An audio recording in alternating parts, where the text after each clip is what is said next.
Yes, guys, how you doing? Welcome back to the Spurs Talk Show. Sunderland have just, I'm not even going to say snatched a point.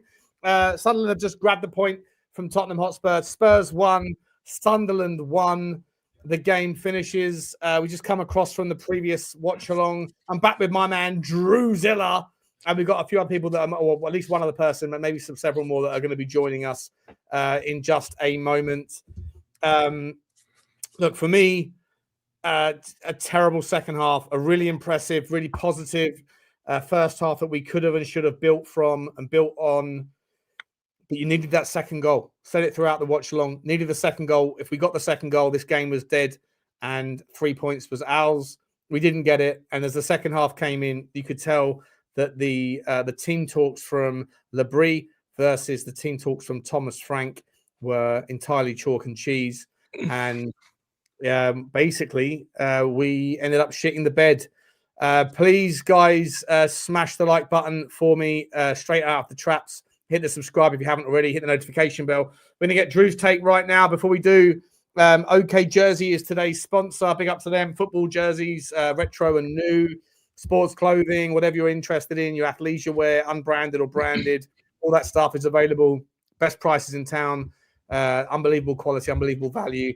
But you can get better prices if you use code Sean at checkout. So search OK Jersey, find what you're looking for, and then get yourself in there and then buy whatever you want. But when you do, use code Sean at checkout for 8% off further discounts. We're going to go through everything right now. Please keep your chats coming. Let us know how you saw it. Drew, mate, what's your initial thoughts, my man?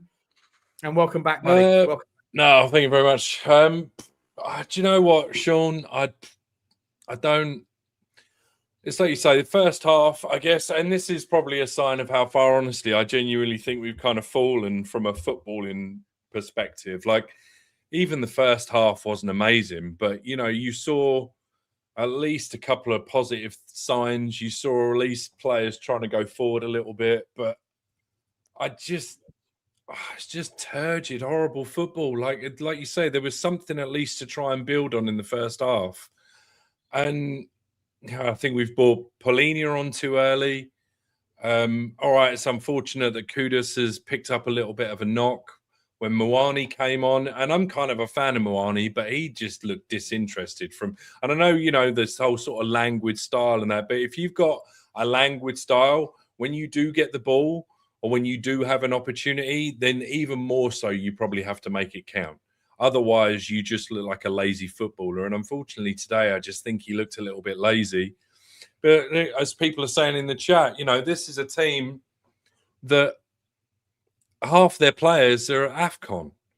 And you would think that after the amount of time, even though, all right, we don't have enough time to train, whatever, X, Y, Z, Ritubi, you know, that excuse didn't hold up last season when we didn't have enough time to train. But no, apparently we haven't got enough time to train this season, but that's kind of all right. There's nothing. The second half just went to absolute shit. And there's nothing to bring on. You know, you shouldn't, after 4 months playing at home against a team that have just been promoted, that should not be the outcome of the game. I'm sorry. I just don't. Half of them look disinterested. The other half of them don't look like they know what they're doing. I don't know, mate. Second half was all right. It was dog shit. First half, yeah, like you say, something to maybe have a look at and build on. But when it turns into the second half that it turns into, that kind of the first half of things looking kind of positive just sort of goes out the window because it seems like you've just reverted to type over the course of 90 minutes. I don't know, mate. Don't know. Mate, I'm so frustrated. I'm so frustrated once again. It was, to me, it was written. You know, it was like they're a decent team, Sunderland. Yes, they have got 5 players missing. They've got some real talent in there. They built a very, very good squad with relatively small amounts of money. I think they spent 150 million quid in the summer, and they rebuilt their entire team with that money. Yeah. Right, and but they've got a balanced team. Players like a Dingra on the left-hand side that can cause problems. Players like Granit Xhaka that has that leadership. that thing we were talking about in the pre-match, right? Like just that kind of, they've been there, they've seen it, they've done it, they know how to kind of cultivate a mindset of never giving up and figuring it out. Brian Brobby, right, a very feisty player, big, strong, tough player. Gerstruida, unbelievable. He started the game in the 6th, went to the right back role, and they shifted things around. And that Lefay, what a player he looks like, by the way. Like comfortable on the ball. But in the first half, it just looked easy for Tottenham. It looked easy. We didn't have that many chances. They had no chances in the first half, 0. We just look so easy to rattle is the thing. We look so easy to just get under our skin, and you got to play off the team kind of losing it again at the end. You know, I mean, Bentancur, for all the good that he does, and for as good as he was playing in parts, he makes himself look like a complete bellend at the end by getting involved in stuff he doesn't need to be getting involved in. Like, he's supposed to be, you know, arguably the elder statesman, if you want to use that sort of phrase. He's supposed to be one of those guys that the kids look up to. And when he's going in, getting involved in shit that he doesn't need to be getting involved in, that's not the sort of precedent that you want to set to the kids that are looking at you. He's the one that should be telling everybody, hey, let's calm down. We're at home. Like, we've got this. Like, put your foot on the ball. Let's carry on and go again. And he just, you know, it's just a clear sign that there's really no, even though we're supposed to have a captain and a vice captain and a sub captain and a, you know, second captain twice removed in this fucking you know, this group of players that I keep on hearing about, this leadership team, it just goes to show we really genuinely don't have any leaders in this fucking team. Did you see performances today over the 90 minutes that you were impressed with? I saw not over the whole 90 minutes. I mean, Tel, for, to be fair to him, was bright in starts in the first half. You could, like, I was sitting here questioning, well, if he can, you know, if he can do this and it's at least a positive outlet going down the left, and he's at least willing to take on his man and have a go. Like, there was that little sort of pot shot in the first half, which, you know, almost crept him far post. I mean, I was sort of looking and thinking, yeah, okay, but he's somewhat dropped off and got a little bit bullied. And the problem is that, again, because we don't have this focal point, because we don't have anybody to look up to, you can see the team slowly sort of falling apart over the course of the game, especially when it's such sort of negative play. Like, it was a case of you drop back, you let Sunderland have the ball, they would try and sort of build up or cross it in. The ball, I mean, it wasn't the greatest quality, you know, it wasn't the highest quality game, but they would lose the ball. We didn't really have anybody then controlling the ball, holding his head up, looking for a runner, looking for something in front of him. It was basically somebody would get on the end of it, be it Odeberg, be it somebody in the midfield. They would hoof it upfield. We would try and run, you know, run. It's just, I don't know. It seemed like 90s fucking football, man. It just, you know, it was nothing really too inspiring. We just got nobody that can hold their, you know, can put their foot on the ball and just, I don't know, slow things down. It just all seems so frantic, and nobody knew which direction the frantic was going. It's just, anyway. What up, Whereas you compare today's performance to Liverpool, who once again, 94th, they go 1-0 down, 94th minute, they get the winner, 2-1. Right? Oh, they scored, they would 1-0. Yeah, so they just scored the winner right now, and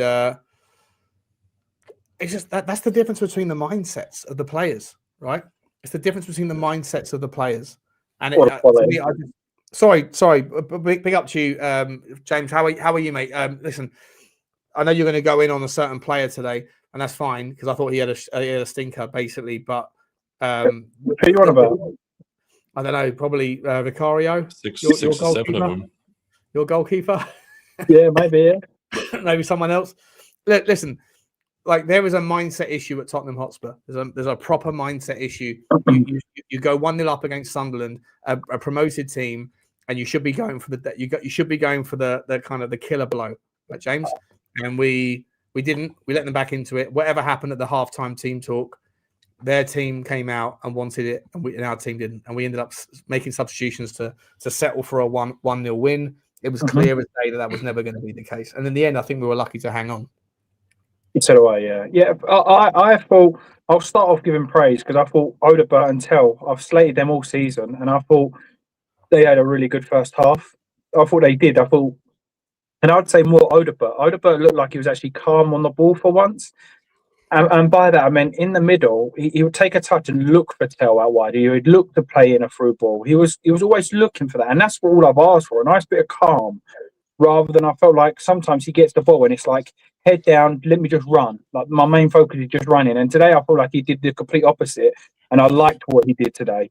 And Tel was the one driving and running. And I thought he did really well at that as well. So those two I thought played really well. I mean, I was in your chat, mate. I thought Archie Gray was horrendous. Yeah, he was awful today. He was absolutely shocking. I've got his stats up. The one good thing he did, he lost the ball. They bounced it back. It fell back to him. He lost it again. They bounced it back, and then he played a stray pass to Colo or someone. So he had like 4 mistakes back to back to back to back, and that was the only time I saw him go forward. So for me, he was awful. And I'm sorry, I really do not see what anyone sees in Kolo Muani. I actually went back and looked at his stats at halftime. You know, I don't think he gave more than 3 accurate passes all first half. He was shocking. Again, shocking. And there's no goal threat. You know, that the guy that scored their goals, even when he weren't bought it at the feet or anything, he always looked like a threat. He was always hustling and bustling and getting into those gaps. You think, God, that was a good run. And I just don't see that from him. People say he's got a good touch. He lost control how many times today? People say that his movement's good. Listen, running around like a headless chicken for me is the difference between us and them today. I thought the second half, Odegaard went back to just running. Tel was back to Tel. And I think Kolo Muani was Kolo Muani. And what I'm going to do is half back those up and say, I think that there was a mind shift change at half time also that prevented them from doing what they were doing in the first half, barring Kolo, who was crap. But with Odegaard and Tel, I felt like they played a certain way in the first half, and in the second half, it was almost like get rid of the ball as quick as possible and just chase it down. And that for me is almost like a team holding on to that 1-0, just chase, rather than we were definitely holding on, and that to me is the massive takeaway from this. Drew, I want to ask you, Drew. Like my takeaway, mate, was that the first half we went with a team that I think most people in the pre-game, Drew, we were all laughing at the setup, right? We were all laughing at the team selection. We're going, what are we doing here? What's going on? It's going to be a fascinating one. He's gone in a certain direction. 45 minutes in, I couldn't complain. I was like, it's working, right? It's working. Like I thought Bentancur had his best performance in a Tottenham shirt. I will still stand by that because I even thought in the second half, obviously everyone sat back a little bit in the second half, but for the first 45 minutes, primarily, which is where my plaudits go, I thought I agree with you, James. I agree with you, mate. I thought Odegaard was really good. I thought playing in the 10, by the way, playing in the 10, I thought it was really good. I've seen people in the WhatsApp group. I've seen the Grumpy Pete saying, if Xavi Simons is playing in that game, we win it. I'm not sure if we do. I thought Odegaard did just as much intricate play as Xavi Simons. Yes, I'm a big fan of Odegaard. I think it's got a lot of potential. I thought Mathys Tel came on with a direct intent. I thought Kuda started the game lively as well. Obviously, the injury threw us off a little bit. But at half time, I said to the guys, said to the chat, like, we needed a second goal, and if we don't get a second goal in the early moments of the second half, we're going to be under the cosh. It all depends on what because we haven't got that many options left, Drew. We haven't got that many attacking options that we can move to. We've got ways that we can like shore it up, but we don't do that at 1-0 because Tottenham always fucking concede, always end up like shit in the bed if you move in that direction. And he didn't move in that direction too soon, but when he did, it was basically a surrender to the idea of winning the game outright. And it was let's hang on to what we've got. And despite the fact that we were dominant in the first half, from the moment the second half started, Sunderland came out, whatever his fucking name is, the manager, whatever his name is, I can't even say his name, but that guy obviously gave them a rousing second half halftime speech. And Thomas Frank, Listen, guys, just hold on. Try. Yeah, but it can't all be Frank though. These players need to take some responsibility. Of course. Yeah, 100%. Labrie, that's his name. Yeah, Labrie. Drew, but it did require a second half, at least in the first 15 minutes, come out, try, work it. But we seem to be sitting further and further back, and then this kind of inbuilt fear of like eventual self capitulation took over. Am I wrong? I don't think that Sunderland had that many different options off the bench that were that game changing. But it just, to me, it felt like it was like an eventuality. The more the game went on, it was always going to happen.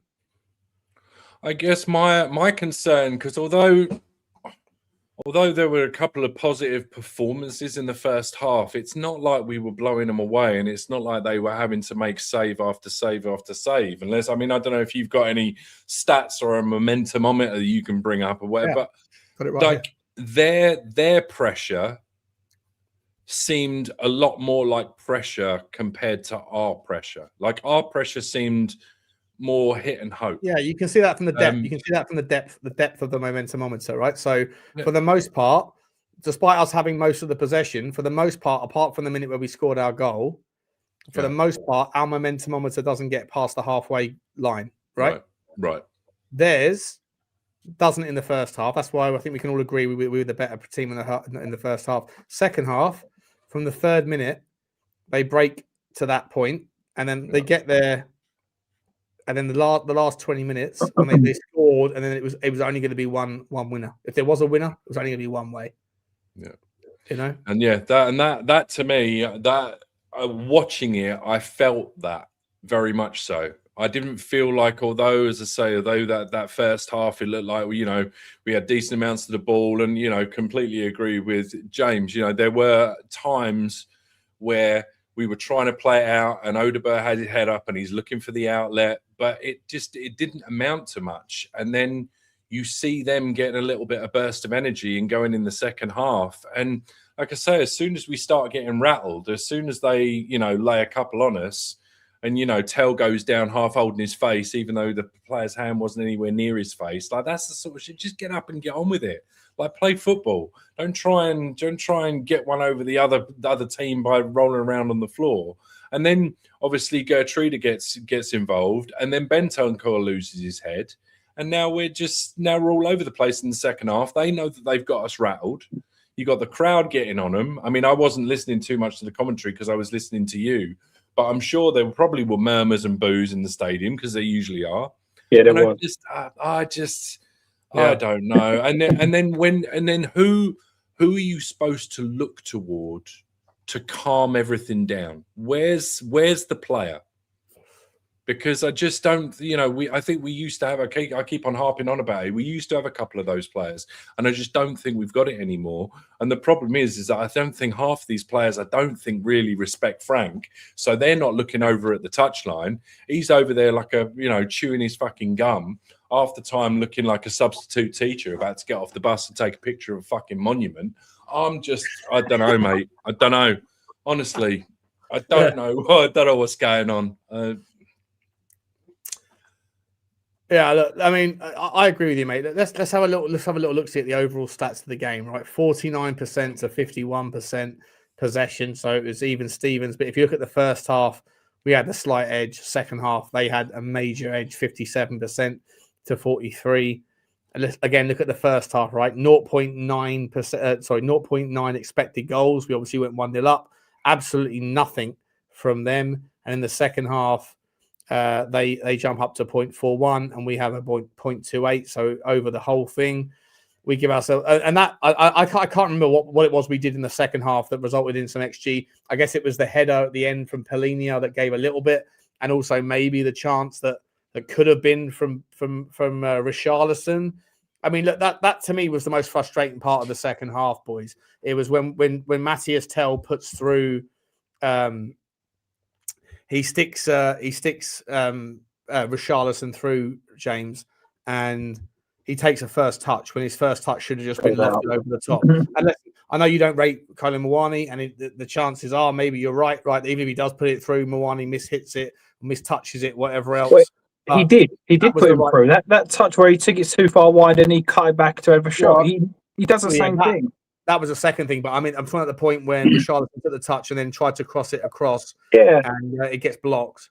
So you're right. Like even if you do stick it over the top, Richarlison's got to pick the right option there. And he tried to take it down, do it himself, and then whips it low.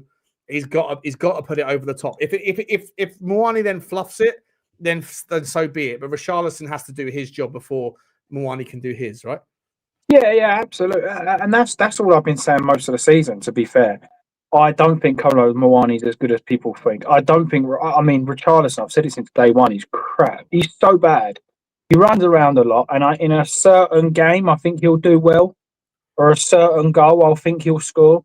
But if you're looking at somebody, I mean, look, if you're looking for somebody to play in a Tel or a Kolo Muani, it's not going to be Richarlison. He's not that kind of guy that's going to hold the ball, draw people in, lay him off, or put him through ball, or whatever it is. He's not that kind of guy.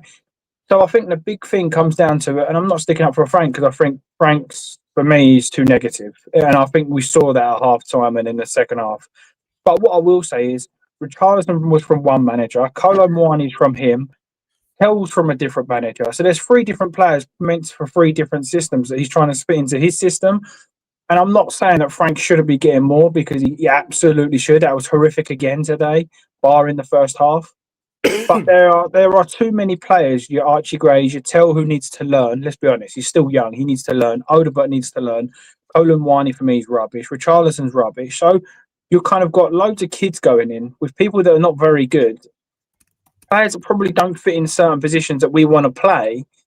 It's just kind of a massive mess, which is why I kind of don't know if we should sack Frank now or just hold it out to the end of the season. To be honest, I really don't know.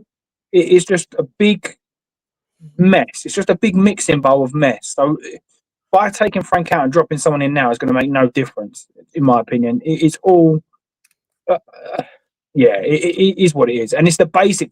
For me, a really good footballer is when they do all the basic stuff perfect. I don't expect them to do the fancy stuff. Whereas Richarlison will do that nice fancy flick or that 30-yard switch or the bicycle kick. But then when it comes to controlling the ball and laying it off, he can't do it. So that, for me, is a sign of a good footballer. And I think Bentancur is probably the only good footballer that started in that first 11 from midfield going forward. Other than that, I think we really do struggle for players that are just good on the ball and calm on the ball. How do you think the fans? I mean, at the end of the game, guys, the fans booed once again. Rightly so. I think rightly so. Look, I've been offered a few tickets. I mean, I live Norwich, so it's not as easy. I'm not saying it's not as easy as anybody else because there's people that travel miles. I've got a season ticket. I don't even bother going, and I don't even bother putting my ticket up on the exchange. No, and I get it. I really do. Like I said, I live Norwich, and I've been offered lots of tickets. And normally I'd go, I went to Bournemouth first game, or not first game of the season, but right at the start of the season. And even my son said, yeah, we're not doing that again. But no, thank you. And it's true. There's no part of me, even when I try to be positive, there's no part of me that goes, I want to go because I want to see X, Y, Z. I know we're going to have X, Y, Z or a chance, or we're actually going to go and take it to them, which is why I was pleasantly surprised in the first half. I was like, oh, wow, whether they're good or not. See, this is where I would stick up for Frank. I would say, you know what, that first half, Frank, you're pushing the team forward and it's the players that let you down there. They let you down because it just wasn't good enough. Second half, I go, well, that's Frank's fault. That's nothing to do with the players. That's Frank's fault. Because it's almost like he said, handbrake on, drop 10, game over. That, for me, is the problem with Frank. The first half is exactly the reason why, in my opinion, it can't all be the players. And the second half is why it can't all be Frank. It is literally a big bowl of rubbish. It's just ruined. The whole club is ruined. Yeah, let me just do a quick super chat. We've got a super chat here from Pete Sparky. Pete Sparky. He's changed his name. He says he can't blame Frank for that. Big up to you, Pete. Thank you very much, mate, for the super chat. He says can't blame Frank for that. He picked an attacking team, but the players didn't have any quality whatsoever when it mattered. I don't know. I feel like maybe maybe there's some truth to it. Maybe there's some truth to it that like ultimately the final ball is just poor, whatever. But listen, when Pedro Porro plays better, Tottenham play better. And I thought Pedro Porro had a good game today. Yeah. Pedro Porro played well. I thought Ben Davies had a really good performance. It begs the question: Ben Davies can link up with Mathys Tel and with Odegaard, yeah, but yet Jedley King can't. Jed Spence can't. Drew, is there an argument to say that? I've been saying this for a while that Jed Spence has got all of the potential in the world, but he doesn't have the camaraderie, the chemistry, the ability to connect the dots in the first half. And I didn't think Ben Davies dropped a bollock in the second half at all. I thought he was the better player. I think he was probably the best player on the team today. Yeah, he scored the goal, but I'm not even giving him the man of the match because he scored the goal, because it was just a flick from him. But ultimately, I thought he was consummate. I thought he was composed. I thought he flicked the ball forward. For me, when Pete says there you can't blame Thomas Frank for today because it was the players that ultimately didn't have the quality. Yeah, maybe you can say like when the second chance for a goal is offered and I don't know, Richalison doesn't lob the ball across to Richalison when he could, or when it does go, to Kolo Muani, or when the ball does fall to Kolo Muani, he woofs it. Maybe you can make that kind of argument, right? Better quality players put those balls in the back of the net. Right. But ultimately, the first half, Drew, we were the better team by far, and the second half, they were the better team by far. So what do you put that flip? And to be honest, and I think their by far was better than our by far as well, which is another thing, as I say, that's a concern for me. The weird thing is, I think at the end of I'm just going to fucking say it's all at that point just opinion, really, and none of us know anything, because I'm sure there'll be a game last year where it was a 1-1 draw at home against a team that we should have beaten, and our XG would have been 3 or 4, but we didn't put the ball in the back of the net, and that would have been all Angie's fault. But today, you can't blame Frank. So I don't know. Do you know what I mean? I don't know. All I will say is that there's a couple of people in the chat, and there was, I think, at 11:25, one message came through, said Porro was great today, and one message came through and said Porro was poor, literally like back to back. Yeah, so this just goes to show how sort of schizophrenic, how and crazy it is. Like one, you can go, you just scroll through the chat. Yeah, like, Tel was poor, Tel was great. He was great, he was poor. So I thought Pedro Porro had his best game for a while. For me personally, I thought Pedro Porro was back to his best. And this is the thing, I genuinely do believe that Pedro Porro is some sort of reflection point of the whole team. I think that when he, in the last few games, I think he's been horrendous with the ball at his feet, but I think he's been better defensively. And then Tottenham have somehow found a way to keep clean sheets and nick a goal, not because of him, against Brentford and against Palace. Today, I thought he was better, much better. But at the end of the day, when Sunderland attacked, they attacked down Adingra's side, which is Pedro Porro's side. And so once again, when you end up conceding a goal, it's because of Pedro Porro's perceived vulnerabilities. I say, big up, Pete. I was about to bring you in, Pete, but you've turned it off. I like to watch you cooking. It's like you can cook flour. Do you want to watch on, Sean? How you cut out a cucumber? Yeah, teach me, mate. Teach me, like you teach me how to plumb. Yeah. What's going on, mate? It's about time. Go on. Oh, so thank you for the super chat. What's your take on that performance, though, mate? Big up to John as well during the chat. I just think for me today that was I can't put that on Frank. I'm not going to lie. I think he picked the team we probably want to see. The attempt was there. I just think the quality was missing. I think that the quality issues in our squad were laid bare because we went for them. They're not as poor as Brentford were, but it was that sort of game in the first half where really we should have been putting them to bed, but we couldn't really create hardly anything really, even though we had a lot of sort of momentum. It just kept breaking down every time. I thought Richalison was crap. Moani was the worst person in the stadium. You're not allowed to say that. You're not allowed to say that. I'll £50 say million what- that guy's worth. He ain't worth a carrot, mate. I think the two white boys, despite being better, like Tel and Odobert, your boys, they weren't really very threatening, really. They didn't really cause a lot of problems. They were just better than normal. So we're looking at 5 or 6 out of 10 instead of 4. So as much as I'm not a fan of Frank and how he's been this season, I don't think you can put that on his doorstep, really. And as for the second half, You thought Tel and Odobert were 5s and 6s? I don't think they were that great. No, I think they were better. As I'm saying, we're talking really low bars here that these players have set. But we're not. Yeah, but forget the bar. Were they good or were they bad? They were okay. I thought Odobert was the probably more livelier one, getting in and about the game. Tel was trying to be a bit more positive. He was trying to have a shot or can have a cross, but all of anything he did, really, nothing happened as a result. Do you know what I mean? Then you're looking at basic fundamentals, like when Richalison gets down the wing and can't pick out a 5-yard cross. I mean, this sort of stuff's embarrassing, and P-roller shots and things like that. So as much as I'm not a fan of Frank, you can say, well, what more could he do with that today? And look at the bench we had.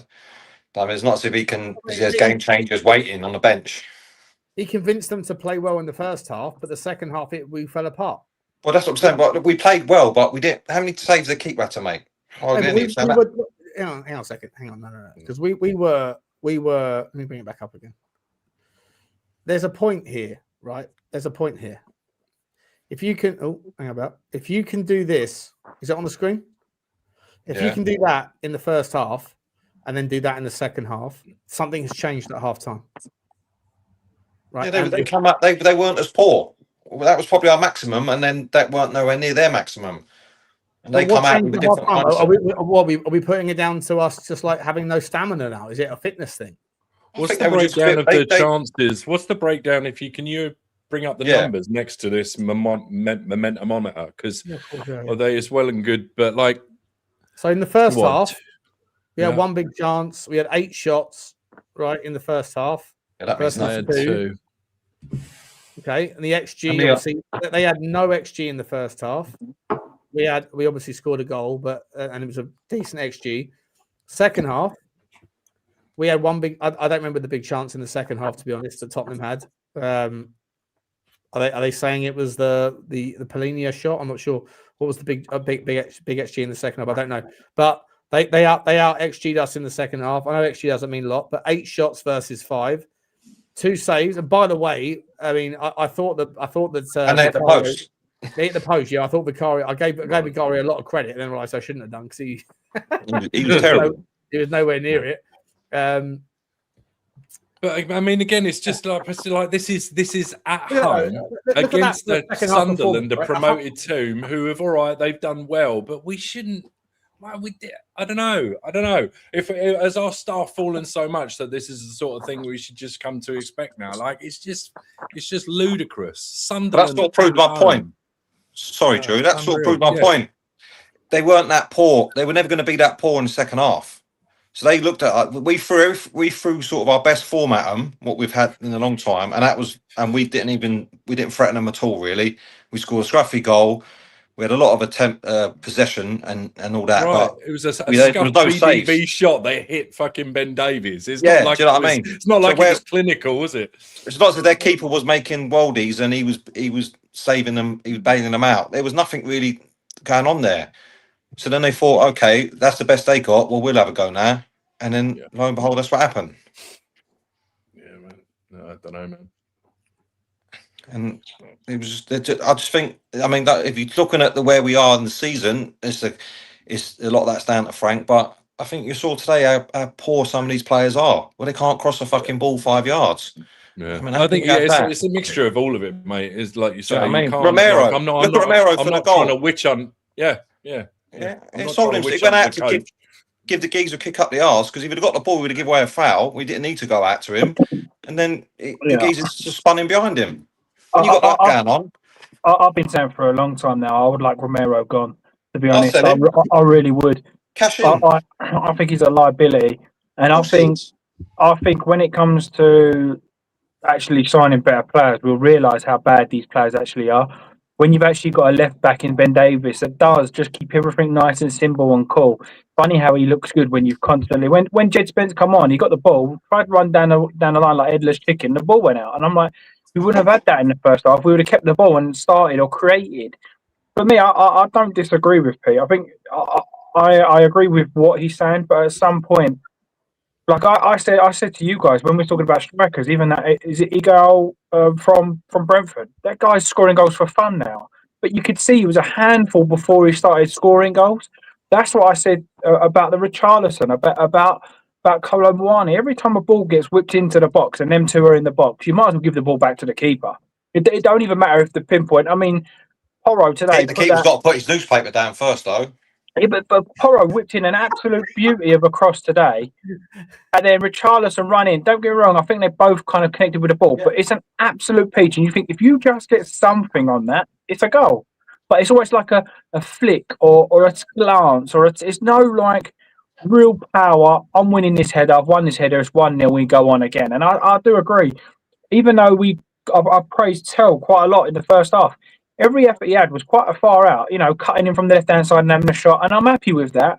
But a lot of it is that kind of half of a chance rather than an actual chance, rather than like Odegaard playing through 1-on-1 and he's running from the halfway line 1-on-1 or whatever. We don't make any of those. So I don't disagree, mate. James, I completely agree that the situation is like amplified by the sort of the poor options that you have to be able to kind of finish your dinner, but no one's really asking for the back line to be improved, and yet we're still vulnerable all the time at the back. I want to bring John in quickly. John, also I've got some takes from Thomas Frank here, and they're about to drop on his on his commentary. It's being uploaded on Football.London. John, before I bring everyone to that. He's already making a clown out of himself. John, how you doing, mate? By the way, welcome back, mate. Thanks for coming on. What's your thoughts, my man? Hi, Sean. Hi, guys. Hello. One thing that hasn't been mentioned, which I was really baffled by, was when Kudus went off. Why did he put a striker on? Kudus where was he? Was he inside right? Was he outside right? That completely seemed to me to unbalance the setup. Whereas if you set up a team for that formation, why bring on Muani? Muani hasn't been playing well, we know that. But he wasn't a replacement for Kudus. Why not put Pedro Porro out there, have some balance, have some crossing coming in from the right, put Danso at right back or go to a back three? I just didn't understand that. I mean, everyone's saying, it's a shit squad. The first team is not good enough. Frank is to blame. Frank's not to blame. Everything's in the mix. But if you're a manager and you're paid a significant amount of money to solve these problems, it just seemed like one manager was a problem solver today. The other one was like, I'm just going to put a square peg in a round hole again and just screw up the complete balance of the team. That's how it seemed to me. This guy, the Sunderland manager, he solved the problem of the first half because they came out and they had intent. Their midfield, Xhaka was running the midfield. He had so much. Yeah, he moved Lafay a little bit outside, and he certainly changed things up, and we didn't. Absolutely, I completely agree, mate. It's the width of the post, and maybe the 1-2-1. Yeah, right. If it wasn't for the width of the post, saying Frank out now, but because it's 1-1, he gets a bit of a leeway. I just don't understand. So what are you saying? Are you Frank out, John? Yes, I just don't see any patterns of play. I don't see any consistency. How many games has he had now? Like you said earlier with Drew on the show. 30, yeah. Well, 29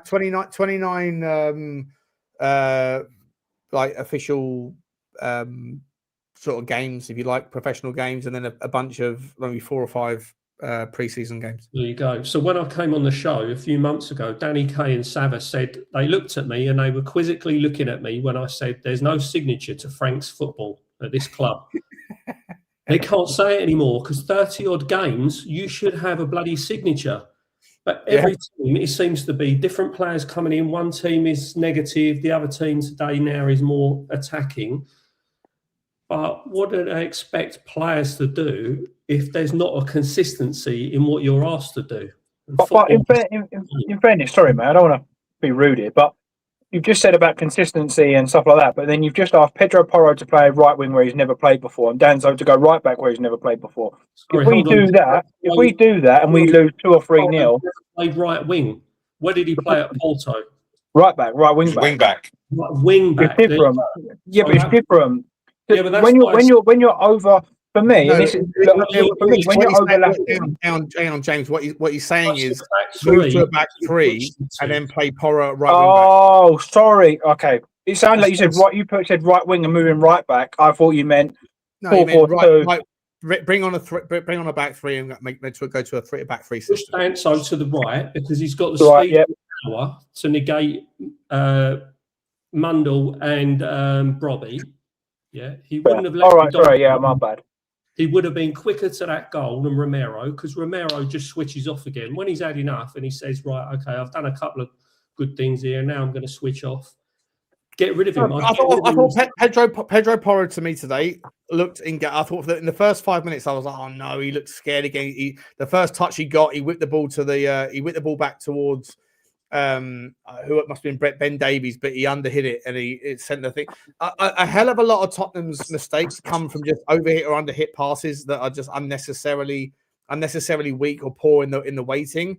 So I don't give Thomas Frank the full gamut of the weighting of the responsibility because I think some of these things just look like they're lackadaisical in their delivery, but 100% you have to judge the first half versus the second half and see a team that had the dominance in the first half and then gave it up in the second half and ask the question of what was said in the halftime team talk from one team versus the other. Because as you say, John, I 100% agree. I'm not sure about going back to a back three. I'd like to see it as well, but a lot of people, I know Stel does this all the time. I'm not having a crack at him, but like a lot of people like to pretend like the solution is what you haven't seen and then assume, and then they'll force it down your throat. Like I'm right because we should have done this, but until you see it, you don't know if it would have worked or wouldn't have worked. And then this notion of we have to go to a back three. Listen, I've been guilty of saying I'd like to see a back three at times as well.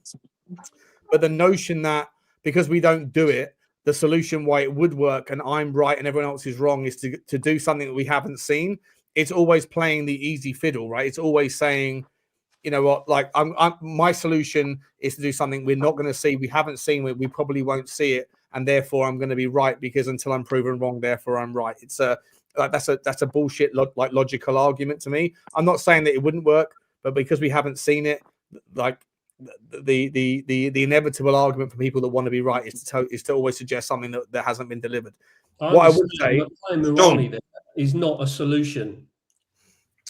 Well, Sean, yeah, go on. I can tell you what happened at half time. The conversations. Their manager turned around and said, "Lads, it's Tottenham," and then they came out and fucking done the business. Well, maybe, but either way, Tottenham didn't need to like give up the goose, right? But we ended up we sort of I think we just relinquished our dominance. We had the dominance from the first half. We should have got two goal lead in the first half. Didn't have it. We had chances in the early stages of the second half. We didn't take it, and I think that. But I genuinely think that for me, the Thomas Frank, the analysis on Frank today, I don't know where he could have gone. I know, John, you're saying shouldn't have brought on Kolo Muani. You lose Mohamed Kudus in the 20th minute, right? It's 0-0 at the time. I think it was 0. It was 0-0 at the time, right? So you lose Mohamed Kudus. If you bring on a defender, the fan base are going to be on his back. He picked the team today because the fan base had been on his back. I don't appreciate the fact that the fan base can influence the manager's decisions on what he wants. At least, as much as I didn't particularly respect Ange Postecoglou for a bunch of reasons, I at least respected him for the fact that he stood to his own sort of merits and methodology and was like, we know what, I'm going to do it my way, right? Same as Ruben Amorim. Ruben Amorim, by the way, I don't know if you guys have seen, but like what he said at half time, full time after their game with Leeds, he basically said, "Fuck this club, I'm done here in 18 months," and then you bring the next guy in, which I think he's begging for the sack tomorrow morning. But at least you have managers that believe in themselves more than they do the whims of the fans who don't really know what they're talking about and change their mind every 2 seconds. if Thomas Frank is really picking teams or making decisions based on the concern around how the fans are going to react, that's a concern for me, a massive concern for me. Massive, yeah.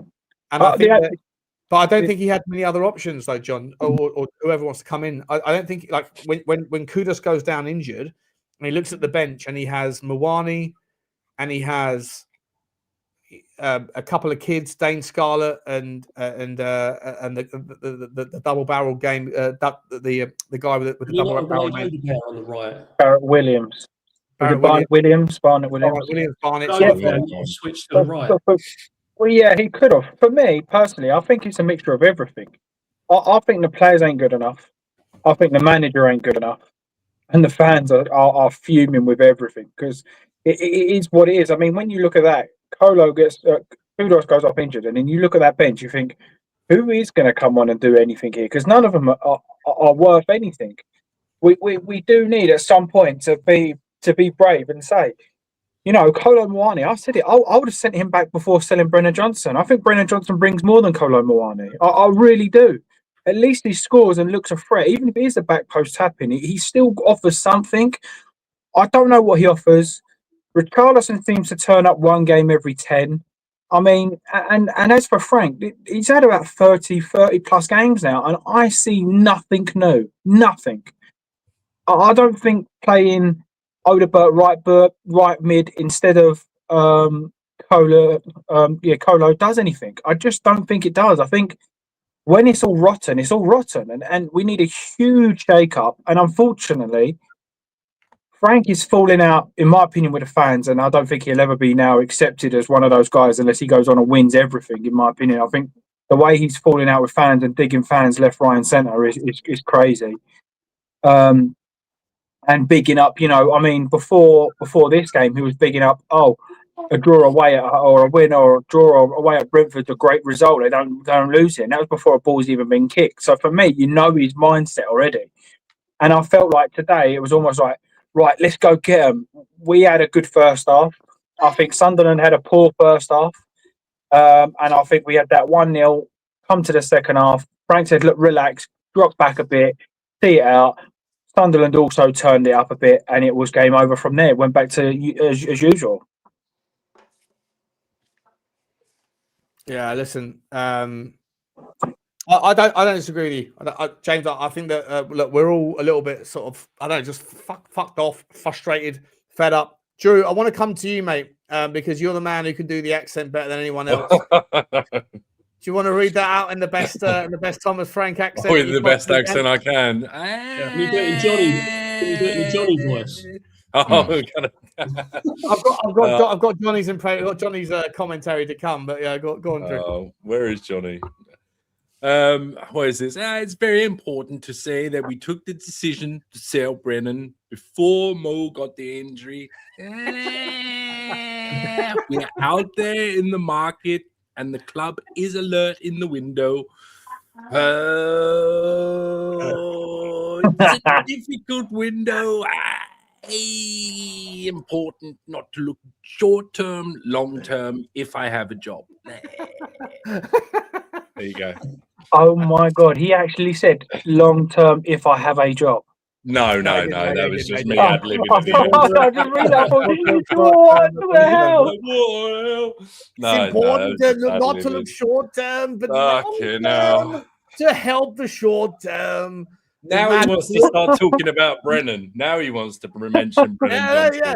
It's very important to say we sold Brennan before we knew. Like, he's fucking backtracking. He's backtracking massively. On the substitutions, he says, when we put João and Lucas on, there was a lot of running, and it was back and forth.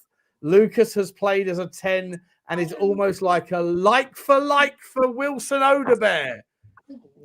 Oh my goodness. Like for Odobert. Fuck off. What are we doing here? That's no need to insult the fucking kid, is it? Jesus Christ. I don't know who the insults they're going for. What are we doing here? They're chalk and cheese. Poor Berghvall. Poor Berghvall. Frank on Ben Davies. It's nice that he scored a goal. I felt for the game that we needed a left footer. In the build-up, he had some fantastic passes in behind and leadership in helping Mathys We also have 3 games in 6 days. That's all we've got so far. That's all Don't we've got. remind us. Do you know what I mean? Yeah, cheers, Frank. We want to know that. Yeah, Brilliant. no wins in 6 days and all. Well, the big problem is, boys, the real big problem for me is January is the month we should be winning games. I don't think we've done that yet because next month is horrific. Yeah. Like absolutely horrific. If we don't win a couple of games in this month, we are going to be looking over our shoulder at the bottom ones, and people that were saying but we were 17th are going to be looking over their shoulder. Mate, I said in the build up to the Brentford game, I was like, look at the next 5 games: Brentford, Sunderland, Bournemouth, and I forget who the other 2 are. And I was like, look at the Premier League, and I was like, we could get 15 points from that. We've got 2 points from 6. If your opinion, those comments, have you not almost conceded? Have you not almost conceded a little bit that the injury's a little bit worse than you'd hoped? Like, would you not just say, "Oh, we took him off precaution, nothing to worry about. He'll be back next game"? Because now you've just probably added 5-10 mil onto any hope of getting another winger in, possibly, because now they're going to hold you over a barrel because now they know that Mo's injured and you're even more desperate than you were before. Let's be honest, how he's been playing, is he much of a loss lately either? Well, he is when you've got to play Odegaard and Tel. Well, yeah. Well, I'm trying to see he's been just as crap, if I'm honest. For me, I don't think he's been good, but I would much rather him than anybody else, to be honest. Oh, yeah, that's a given, that, for what we've got. It's worrying, mate. It is really. I mean, even this whole the Enoch kid. I mean, funny how we could get 4 or 5 players out the door, and yet we're desperate to get players in, and we've still got no one. It just stinks of looking for a bargain for me. I mean, and proof is there. We need to be getting players in so badly. And like I said, if we could get people in, we should be sending people like Colo back because he does fuck all and he's costing us an arm and a leg. But you know what? I'd rather send Colo back and sign Chris Wood. Honest to God, that's what I'd rather do because at least then we could have somebody in the air actually being able to head the ball when you've got Pedro Porro out wide. This is what I don't understand. It's like he's gone all out whipping balls into the box, and we've got no one in the box that is able to do what he wants them to do. We've got to start buying players for his style, whichever his style is. If it is lumping balls into the box or what, we've got to start getting people in for his style because this is just a mess. No one knows what's going on anywhere. Do you think that it needs to? Pete's gone. Thank you, Pete, for coming on. Do you think that it needs to, now that Mwani's now that Kudus is down injured? Do you think that there is now? I think Drew. I'm not sure who said it. Drew was it? He said it.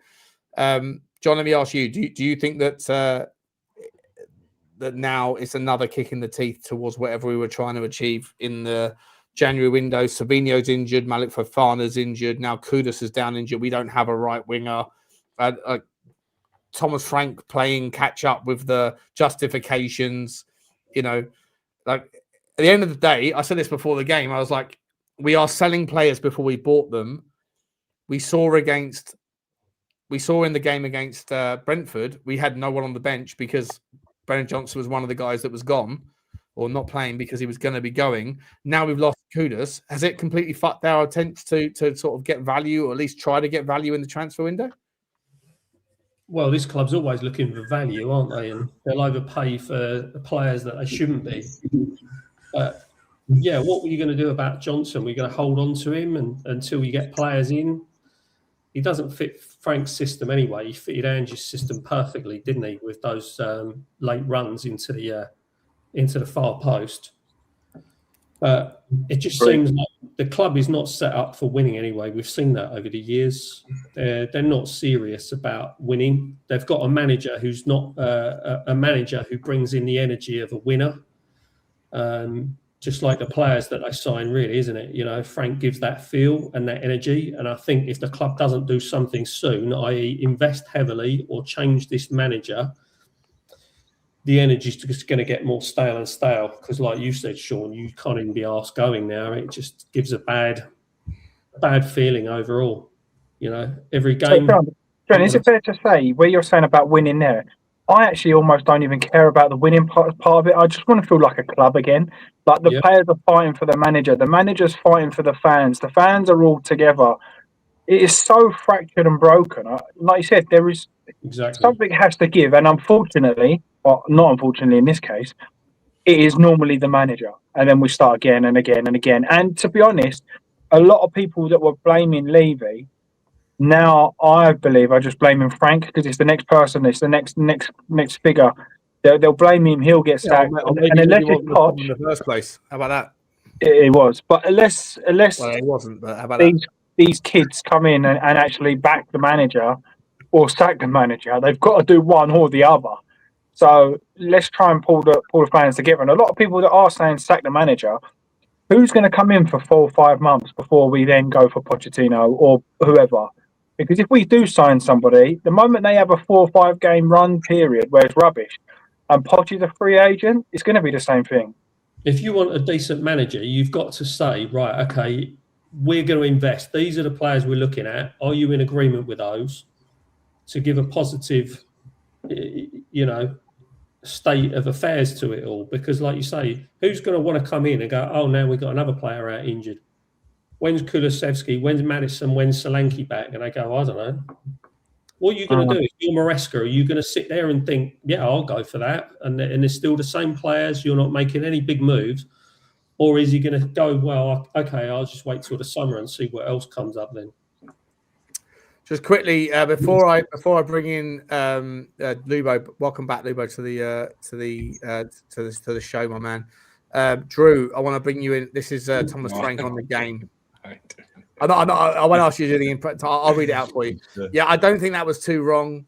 I'm pleased with the first half. I think we showed a lot of good intentions, a lot of good play. I think we came into some very good offensive situations where we lacked the cutting edge quality. So that was positive. And I think the big headline is we didn't score the second goal, 100%. We didn't kill the game off 2-0. Then the game, we are out of sight. We gave nothing away throughout the game. We have one bit where they do a top bit of play, and then it's 1-1. So for me, it was the second goal we lacked at.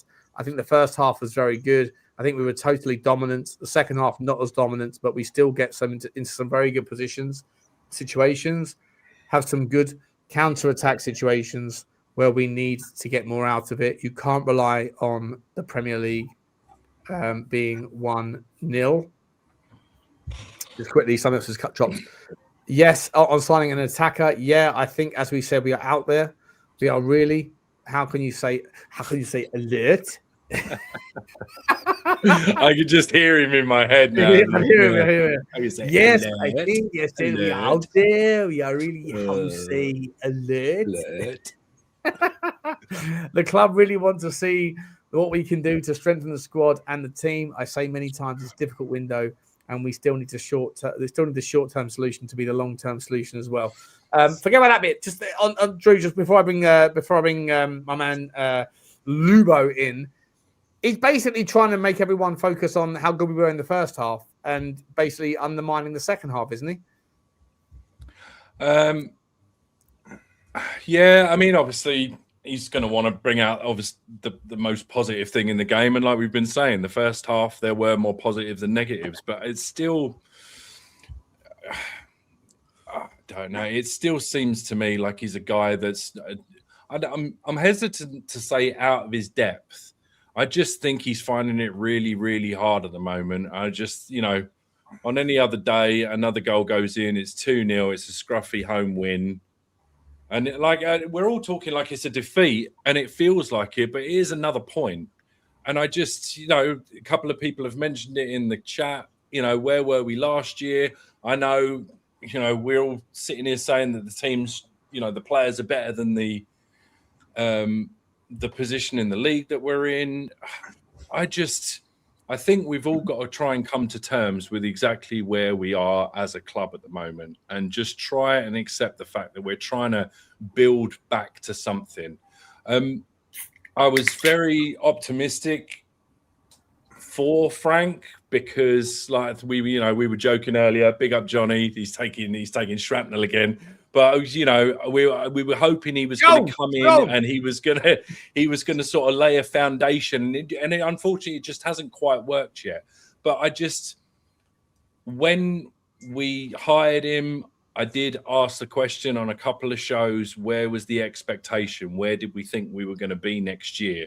Because I didn't see us winning the Champions League. We couldn't drop into the UEFA Cup or the Europa League. It was, you know, it's hit and miss as to whether you're going to win a domestic cup, and was that even ever going to be good enough for the fans anyway? Some people said just top half would be fine. Some people said that we were going to bounce back from 17th and you know, arguably try and test 4th or 5th. Then you've got a board, and at the time, Levy and Vinay, who turned around and said, we're a Champions League club and we're going to do this, that, and the other. And then they, you know, loan Polina and buy a 4th choice attacking midfielder. So you got to be realistic. And it's just so, I've said the word a couple of times today, schizophrenic.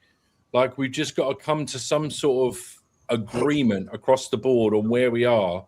And as frustrating as it is, and as annoying and as turgid and as upsetting as the football's been, I just think dumping another coach and getting somebody else in, it's just, we're just going to go around in another circle. And I don't know, at some point, something's got to stick. So we know there's stuff wrong with the squad. I think we can persevere in the window and buy what we need as a squad without it being detrimental to the next guy that might have to come in, right? As we said earlier, we definitely need somebody on the wing, probably even more so now. We definitely need somebody in the 8 that can really kind of put their foot on the ball and dictate some things and have something about him that everybody else sort of looks up to. Yeah. And I just think we just have to try and build on it. It's not a loss. It's another point. We get another point and we just go again. At some point, we've got to turn the ship. And at some point, we've all got to stop bickering about who's right, who's wrong, who was to blame. It's another point. Let's just fucking go again the next game, you know? 3 games undefeated. I'm trying to be a bit optimistic, you know? Yeah, exactly. I hear you, Drew. Lubo, welcome to the show, mate. So just quickly before I bring you in, let me just get there's 2 super chats here. JB McCauley, big up to you, my man Jay. Thank you very much for the super chat. He says, should not have hooked Gray off. Ben Tincourt led the team. We lost momentum because we sat back and let them run over us. 100% a Frank problem. Yes, we missed chances, but tactics in the second half were poor. I agree regarding the tactics. I'm not sure about Gray. I think Gray had a bit of a stinker. But I also think we don't have any options. And I think that already we're regretting letting go of Brennan Johnson. We better bring someone in very, very quickly because we've got another game in a couple of days. And A User says, thank you for that one, my man. He says, A User says, sorry, we were good in the first half because there was nothing from Sunderland. As soon as they turned up, we turned off. We are not a fortress, but a brothel. I guess a different way of looking at it.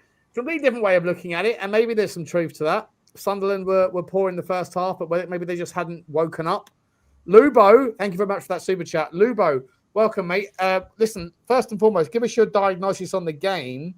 Also, bring in what was the energy in the fan base like? You were there. What was it like? I've been saying it for 25 years, Sean. Levy out, Enoch out. They're poison. Oh, sorry. Sorry, Lubo. My bad. No, my lips didn't even move. Sensationale. Sorry, Lubo. Go on, mate. Back on. Listen, it's the game was there to be won first half. You know, we started off with a lot of energy. We pressed high. We closed them down. We all said at half time, you know, if you're the 2 managers, Frank's just going to say, get out there, keep doing that. And the Sunderland manager's going to rip the shit out of them and make sure that they don't put in a performance like that. And, you know, for me, you could see the goal coming. Lovely goal, Sunderland's goal. Beautifully worked. And what a finish. But, you know, that's not down to Frank, second half. Players play like that first half. You go out and you play like that second half. No manager's going to turn around and say, no, take your foot off the pedal. You do it, you know, you're not all over them, but you're in control of the game. You're 1 up. You should have been more. No manager's going to say, "Oh, by the way, take your foot off the pedal. Let's just defend." I don't believe that for 1 second. The players are average. The squad's average. We're mid-table. Everything aligns. I don't know why anybody should be surprised. It is what it is. This is where we are as a club at the moment. You're right, Drew. You're giving nothing to Thomas Frank on that second half, no? What he changed his subs when he needed to change them. Would I have done differently in the first half? Possibly I would have put Berghvall on there. I've got to challenge you, though. This notion that because we played well in the first half, we should have in the second half. What's a half-time team talk for them? Well, I don't know what the players are doing. What are the players? They're just not good enough, Sean. What? But Sunderland's players are what? Is Sunderland's squad better than Tottenham's, Lubo? I don't know. At the moment, you've got to say they're pretty neck and neck. No, not at the moment. Not at the moment. Well, hang on, Sean. We have this snobbishness that we are Tottenham Hotspur. You had it for a long time until Sava convinced you that wasn't the case. And oh my God, Sunderland haven't got a squad like us. Why can't Sunderland have a squad like us? Our squad is so bang average. Oh, mate, stop it, Lubo. It was only 2 months ago, mate. You waxed lyrical about every player we've ever signed. Yes, you did, mate. Don't pretend like you haven't flip-flopped on the squad. No, not at all. Frank started off well, but the squad is the squad. How can you... You were on board every single player in this squad 2-3 months ago, Lubo. Yes. Oh, God, what are we doing here? Oh, come on, mate. No, I wasn't. Don't make me play it. Sean, we have a flip-flop. Everyone changes their mind. Like they didn't say that last time. We have a flip-flop, trying to erase the past. Well, buddy, you're having a laugh. You can take the piss all you like, Sean. I've been saying since Pochettino's team, every player we've bought has been a downgrade. How can you be, Lubo? What are you doing? How can you be happy with that? Mate, what are you pretending to be here? Lubo, we all I am hopeful. Every time I'm a fan, and every time we buy a player, I want them to succeed. You are changing the narrative. No, I don't change the narrative at all. Mate. You support everyone. You support Archie Gray. Only two players are getting anywhere near Pochettino's team. You support Romero and the Ven. That's it. What are we doing here, Lubo? Romero gets nowhere near Poch's team, by the way. What are we talking about, Lubo? He will be on the bench, James. I'd take Eric Dyer over him at the moment, to be honest. I'm going to spend Sunday night, Lubo, going back to like not even that long ago, 3-4 months ago, where I'm going to get a clip of you waxing lyrical about every single player so that I can bring it up on Monday Night Show, because you're trying to pretend like you never said what you said. You were all aboard all of these players' signings. You were all aboard all of these players that are in the team. What? And now you're pretending like they're not good enough. Sorry, Sean. Go and clip every single time that I've said the recruitment for the last 10 years has been dreadful. Where did you predict us to finish, Lubo? Sorry? Where did you predict us to finish? Where did I tip us to finish? I thought if we got Kulu and Solanke back, which I thought we would around November, and we picked up some decent players in the transfer window, I thought we'd finish 6th. So even without them, we should be 8th or 9th. At the moment, mate, we've got 3 games that we have to win. Otherwise, if we don't, I can't see us winning out of our next 8 games. I'm sorry, at some point that has to be aimed at Frank as well as the players. Because if you look at, you said about Sunderland's goal, well-worked goal. It's almost like they've been doing that week in, week out. Pass, move, finish. I haven't seen us do that once under Frank. And look, I'm not saying it's all Frank. I think the players are crap as well.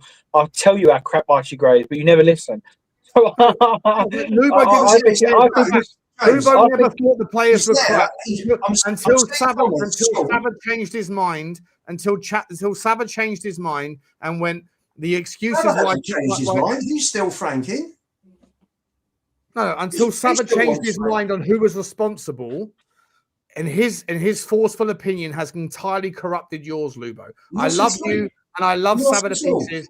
But Sava completely changed his mind on the narrative.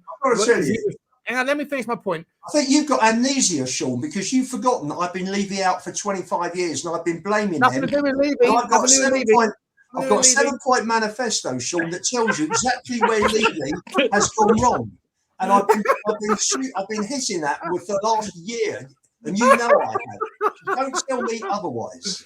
No, listen, you can run multiple narratives at the same time, mate. Which is why your man who's influenced you, Saba, used to call you out for the fact. Hang on, he used to call you out for the fact that you used to be a hypocrite when you say that Levy was the problem, but yet you used to wax lyrical about every single player in the squad. If you're pretending that didn't happen, I want them to do well. I want these players to do well. I'm a fan. I know, you know, a player joins, you don't look at it and think, you have to wake up very early in the morning to catch me in bed, Lubo, to pretend like you weren't waxing lyrical about basically every player we have in this squad. Sure. And now you pretend like that's not the case. Sure. It's one thing to change your mind. It's another thing to erase the past. You are trying to erase the past, mate. You had the backing of all of our players. Have I not said that we don't pay the wages? We don't go out and buy the right players? I've said all along. Have you also said that Archie Gray is generational? That Lucas Berghvall is generational. The only player, No, I didn't. In my kid's life, I didn't. Let me tell you, the only Spurs player that I have said that I think is going to be generational, personally, and I still stick with it, is Micky Moore out of that group. But what you did say, Lubo, what you did say on the last show is I said, let's watch Berghvall and Archie Gray for Harvey Elliott at Waterford, and you said no. You sell them, James. You said sell them. If you're building... Sell them and bring in those two. When I give you that option of selling those two rubbish players and bringing in two top players, you said you didn't want to do that. It was you can't have your cake and eat it. I said to you about upgrading both of those. You said, no, I don't want to. Now you get performances, you're blaming the players. James, and I explained that to revamp this whole squad, you keep the kids because they could be very good. You don't, they're not good enough. Lubo, they're not good enough.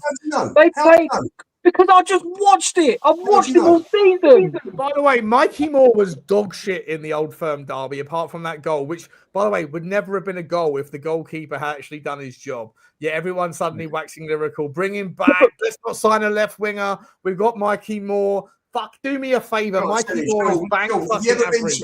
Have you ever been to an Old Firm match? Have you ever been to a game? Well, what's that got to do? Live to a game? No, I haven't. No, you haven't. It is mental. It is. What's that got to do? What's that got to do? I'm going to tell you something. What's that got to do with anything? You like Keir Starmer. You're like Keir Starmer getting asked a question. Wait, I'll answer that question in a minute. Let me just explain to you why you don't know what you're talking about. Okay, what are we doing here? I'm talking about. I haven't come on here to be insulted by you, Sean. Let me tell you. The problem is, though, my problem, Lubo, I agree with what you're saying about the players to some extent. But then when people do say, well, they're not good enough or them players are rubbish, you then defend them. So for me, Archie Gray again was the worst player on the pitch. Again, and it has, unfortunately, I know you like him. Every time he plays, he's nigh on, probably there or thereabouts as the worst player on the pitch. I understand he's really young, I get that, but what's his job on the pitch? Tell me. Not giving the ball away would be a good bloody start. He hardly gave the ball away. Tell me what he did. Tell me. He hardly gave the ball away. Tell me what he did. Tell me what his job is. Tell me what Frank sends him out, and tell me what his job to do is. What do you mean? Centre midfielder. Win the ball back, play the ball, keep the ball. He gets the ball and he gives it an easy 5-yard ball. But he doesn't even do that. He loses it. Look how many times he lost it in that first half. They all lose it. But you're making excuses. You've just made an excuse. I said to you, look how many times he lost it. And you go, well, they all lose it. Okay. Well, they're all shit, so he's allowed to be shit. Look what just happened. My man was totally cooked. His waffle, simply awful. You've been stinker and hooked. Okay, Sean, I've come on here for a sensible conversation. Don't turn it into a joke. Come on. Please. It's banter, mate. No, we lost the ball. Lubo, you are pretending like you didn't say things. You are pretending like the history that you've said about your takes are not real. Sorry? It is one of those things, though, mate. You can't make excuses for other people, and then when they say about the players that you actually like, you go, yeah, but what's his job? Yeah, but everybody else lost it. That's not okay. I have said he's a squad player. He shouldn't be. He's not a squad player. He is a squad player. Crap, he's not a squad player. Yes, he is. He is a squad Then, player. then the squad is where it is for a reason, because we've got a player out, he's filled in and he's crap.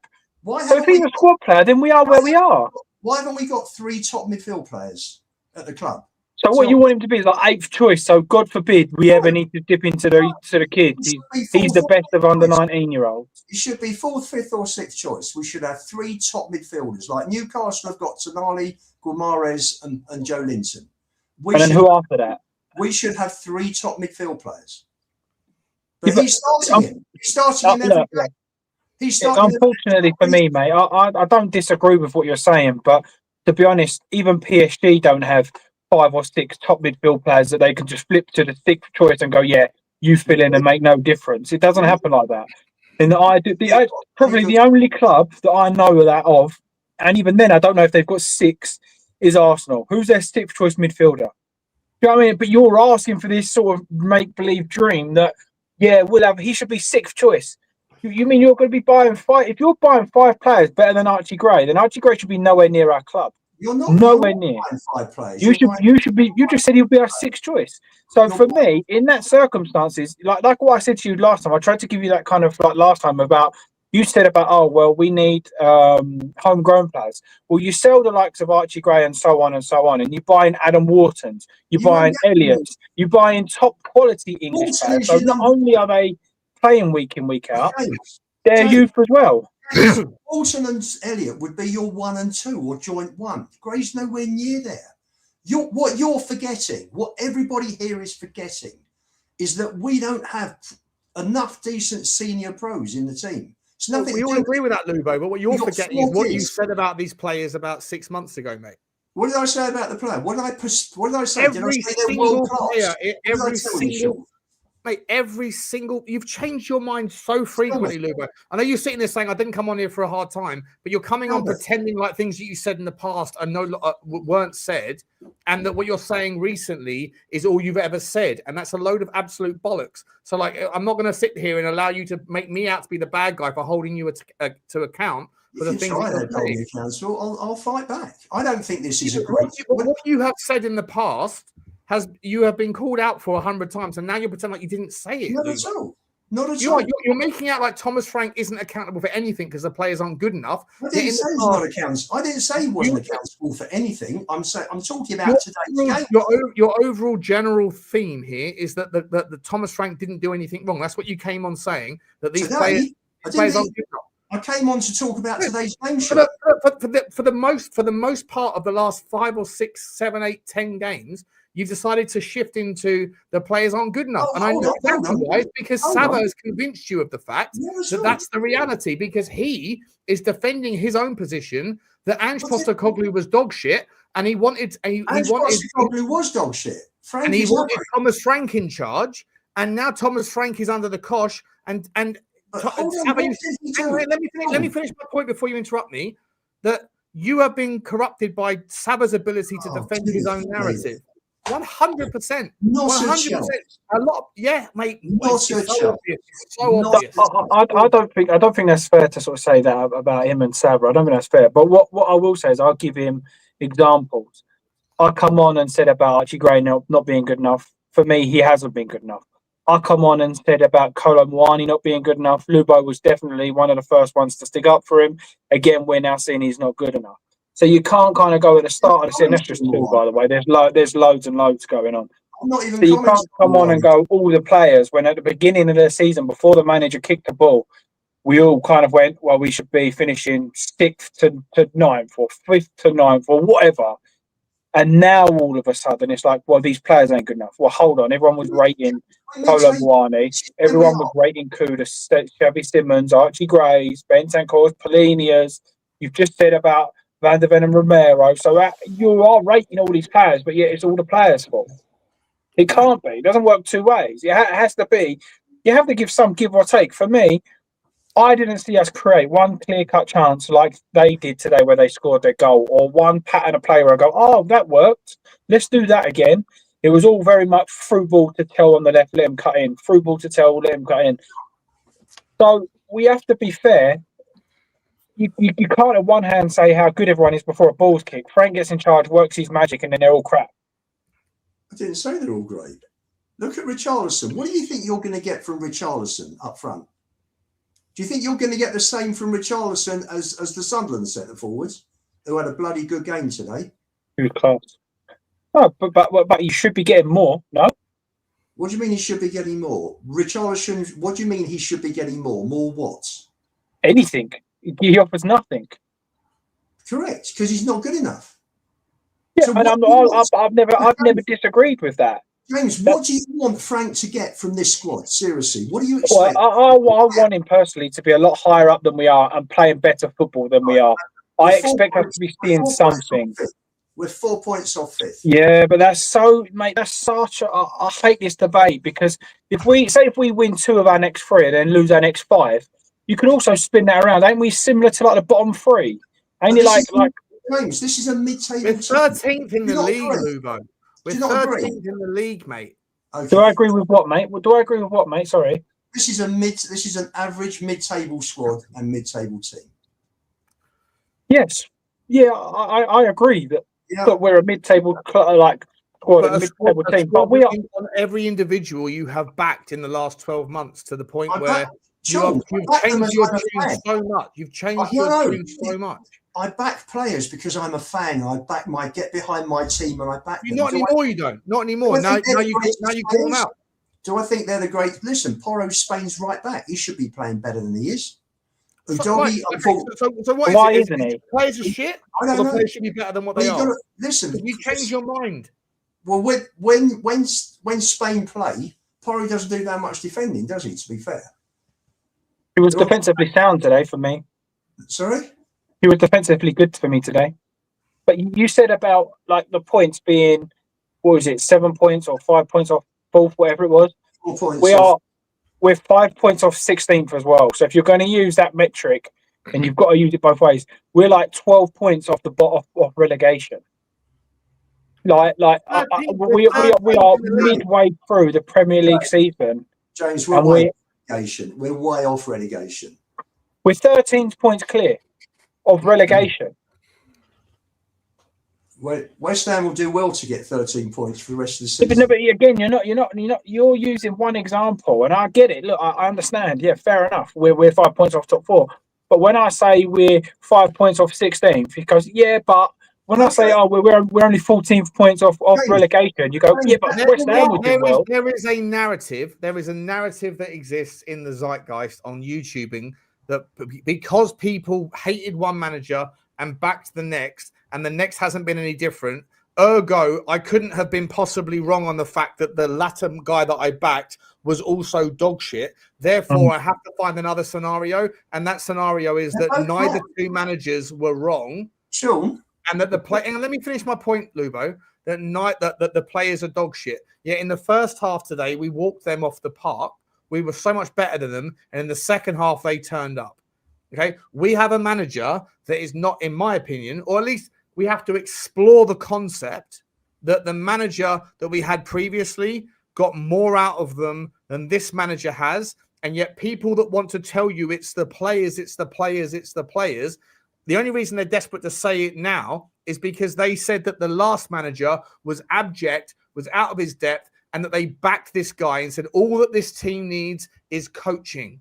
All that this team needs is people to be able to get over the line, to improve these players. And then the new guy that they backed comes in and has been equally as bad. And therefore, because it can't possibly be that I was wrong to back the next guy, the only outcome be that these players are dog shit. Yet these players were capable of winning the first half comfortably. They were capable of beating Brentford at ease at home, and yet didn't do it against the same team away from home, where this guy celebrated. He was championing a 0-0 draw like it was something to be proud of. Why? Because that same team happened to have had good results against teams that are in the zeitgeist or in the peripheral are better than Tottenham Hotspur. The same team that can beat Manchester City. The same team that has got one defeat in the Champions League.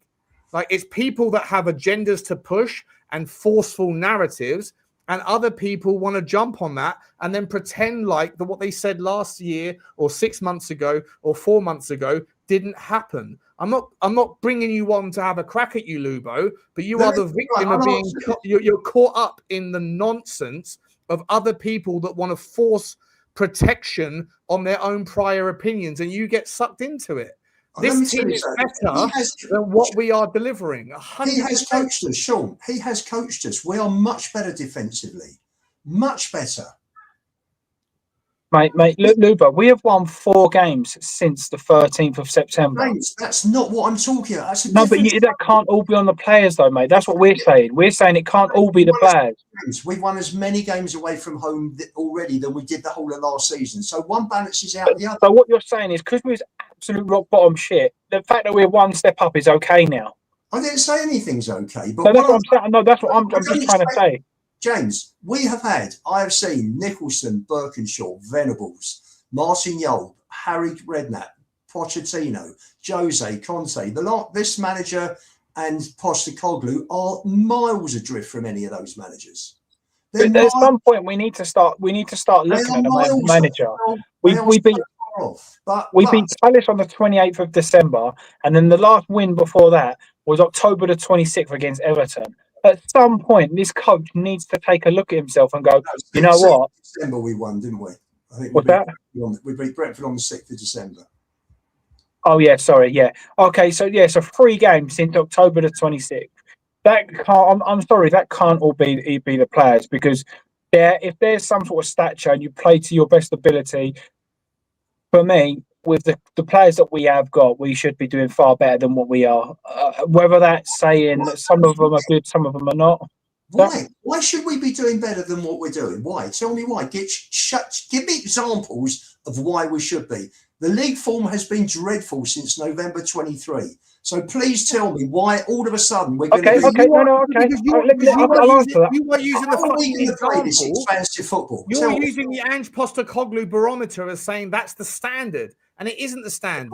What is the fucking point? What is the point of a manager if it's not to get the sum better than the parts? And you're saying because Ange had us down here with his ridiculous gung-ho football, that therefore that's the standard that we should accept. James, neither of them are good enough for Spurs. Neither of them. Correct. We said that. You want to blame the players. You think the players are the problem. I think they are the problem, pretty much. They weren't 6 months ago for you, Lubo. 6 months ago, you were Frank 6 months ago. I was hopeful that because Frank 6 months ago, you were saying that Ange Postecoglou's the problem because the players are far better than that. And then under Frank, you're now saying that the players are the problem because Frank's also bad. And I know why, because you spend so much time listening to. We have a coach now. We have a coach now, and the players don't look any better, do they? So who's that on? That's what we're trying to say. Who's that on? That's what we're trying to say. Who's that on? Shit. They're all crap. That's what we said. That's literally what we said. The players are crap. The manager's crap. And you kind of went coming and went, no, it's the players. And now you're saying it's the players and the manager. James, I was asked for my opinion about today's game. That's all. I wasn't asked for my opinion about anything before. I wasn't asked for my opinion comparing Ange and Frank. I came on this show and Sean said, what do you think of today's game? And that's it. So you don't think the second half was Frank? You extrapolated your argument out to bigger picture. That's why I was taking. Let me ask you a question. Players stop making runs. Players stop dropping back. Why? Why don't they carry on playing the way they played in the first half? We've all played football. Why do you suddenly point change? of a manager, Lubo? In my son's football, he's a winger. If he doesn't, he's getting paid 8 million. Sorry, James. 1 second. He's getting paid £8 million a year. What is the point of a fucking manager? By your rationale, Lubo. In my opinion, I'll answer it for you. The point of the manager is what the Sunderland manager managed to cultivate for the second half. And they what were we shit did, first half.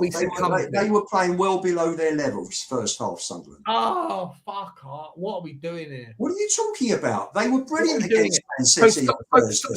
Sorry. So Sunderland's team is that much better than Tottenham that the reason why we outperformed in the first half is because they were just poor. You are fitting the narrative. We played well and they played below their level. Sorry. Did you see Thursday's game? Have you seen anything to do with Sunderland Man City? Did you see the Tottenham Man City? James, that was August. We've moved on so far from there. We haven't. That's the problem. No, we've gone backwards. He made a very good start, and we've gone backwards since then. For me, mate, look, I don't disagree. I've said it. I don't think the players are good enough. I really don't. But we can't keep kind of, like today. For me, that's half the players, half Frank. If I'm being honest, that second half looked exactly like what we've seen every game this season. It's almost like he went, right, 1-0 up, drop back, keep the ball, try and be safe. Why? He didn't want to lose. We know he doesn't want to lose. He's very pragmatic. We know he doesn't want to lose games. He came out before the Brentford game and said, any result away at Brentford is a good result. He told you what he was going to do before the ball was kicked. So we knew he was going to park the bus. And today, it felt like to me, today we attacked the first half because he knew if that first half went bad, the fans at home would have got on his back and gone for him. We attacked the first half. Second half, in my opinion, he said, let's keep this lead. Do not drop that lead. And naturally, people drop back. That's my opinion. Don't worry, I'm not being badgered by them. James, everybody I've spoken to about Thursday night said nothing wrong with the result. You go to Brentford, you get a draw. They've beaten Newcastle, they've beaten Liverpool, they've beaten Villa, they've beaten United, they've drawn with Villa, they've drawn with Chelsea rather. They've only lost. So the result, there was nothing wrong with the result at Brentford. No, but I agree. It was the performance. But we can't keep saying players when there's teams like Everton and Fulham above us. Look, I love Fulham. They're like my second team. But you can't keep going players when you've got Everton, Fulham, and so on above you. That kind of just doesn't wash with me. I'm sorry, I agree with you. That players ain't good enough to be top four. I agree. But at some point, there has to be more. James, we're miles away from top four. I never said we was anywhere near it. I said that's what I said. I'd get it if you said, look, we're not a top four club, we're not a top six club. I get it, but we're definitely not a 13th rated club. Well, listen, 13th. Yeah, there's how many points between 13th? There's 4 points between 13th and 5th. Yeah, and there's 5 points between 13th and 16th. So if we lose our next game and they win, we do you know what I mean? You can use that narrative any way you wanted. And do you know what? Let's calm down. Lubo, you know I love you to pieces, man. I know you feel like I'm giving you a hard time. I'm not. Well, I am giving you a hard time, but I'm only holding you account to what you previously said that now you're denying that you didn't say. That's what I'm doing. Let me bring in Drew. Manny's just joined as well. Big up Manny making his debut on the chat. Big up to you, Manny. Yep. I'm going to come to you just a minute. I want to get Drew because Drew's been sitting there super patient, listening to us bicker like school children. Drew. Where do you land, mate? Is it like the manager versus the players?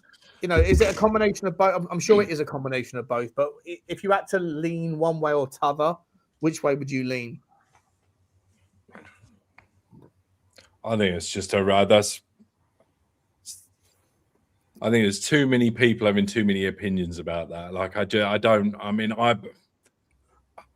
genuinely don't know because I think, and I don't want to harp on over old ground because I think we sort of covered everything.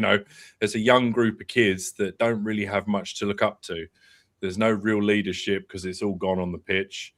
I think there's still question marks over what's being done on the sidelines. I think Frank's in an unfortunate position where I think he was the right manager at the wrong time, maybe. He's having to juggle a lot of things that he wasn't having to juggle at his previous.